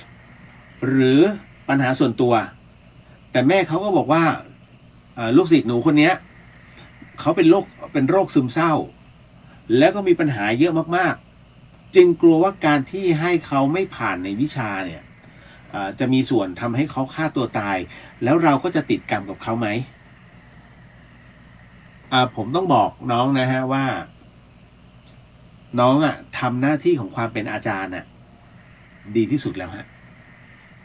เพราะถ้าน้องกลัวตรงนั้นว่าเฮ้ยถ้าเด็กมันเป็นโรคซึมเศร้างั้นก็แก้ให้มันผ่านน้องจะกลายเป็นคนที่ทรยศกับหน้าที่นะฮะเราทำหน้าที่ของความเป็นครูเป็นอาจารย์อย่างเงี้ยดีแล้วฮะนะครับเพราะฉะนั้นไอ้กรณีตรงเนี้ยนะฮะพี่เรียกว่าน้องไม่เกี่ยวเลยท่านทำหน้าที่ถูกต้องซึ่งเด็กเนี่ยเขาผ่านชีวิตมาต่อให้เผชิญอะไรมาก็ตามมีปัญหาอะไรก็ตามนะฮะหรือแม้แต่ไปเจอเรื่องราวร้ายๆในชีวิตเป็นโรคซึมเศร้าด้วยแต่เขาประคองตัวเองได้ขนาดมาเรียนมหาวิทยาลัยมาสอบได้นะได้บ้างแล้วติด F บ้างเขาประคองชีวิตมาได้ขนาดนี้เขาเก่งมากนะนั่นหมายถึงว่ามันมาถึงจุดนี้แล้วนะจุดที่เขาอยู่ในภาวะของเขาแล้วคราวนี้ก็คือว่าอย่าไปคิดว่านี่คือการตายเพราะเรื่องของการติด F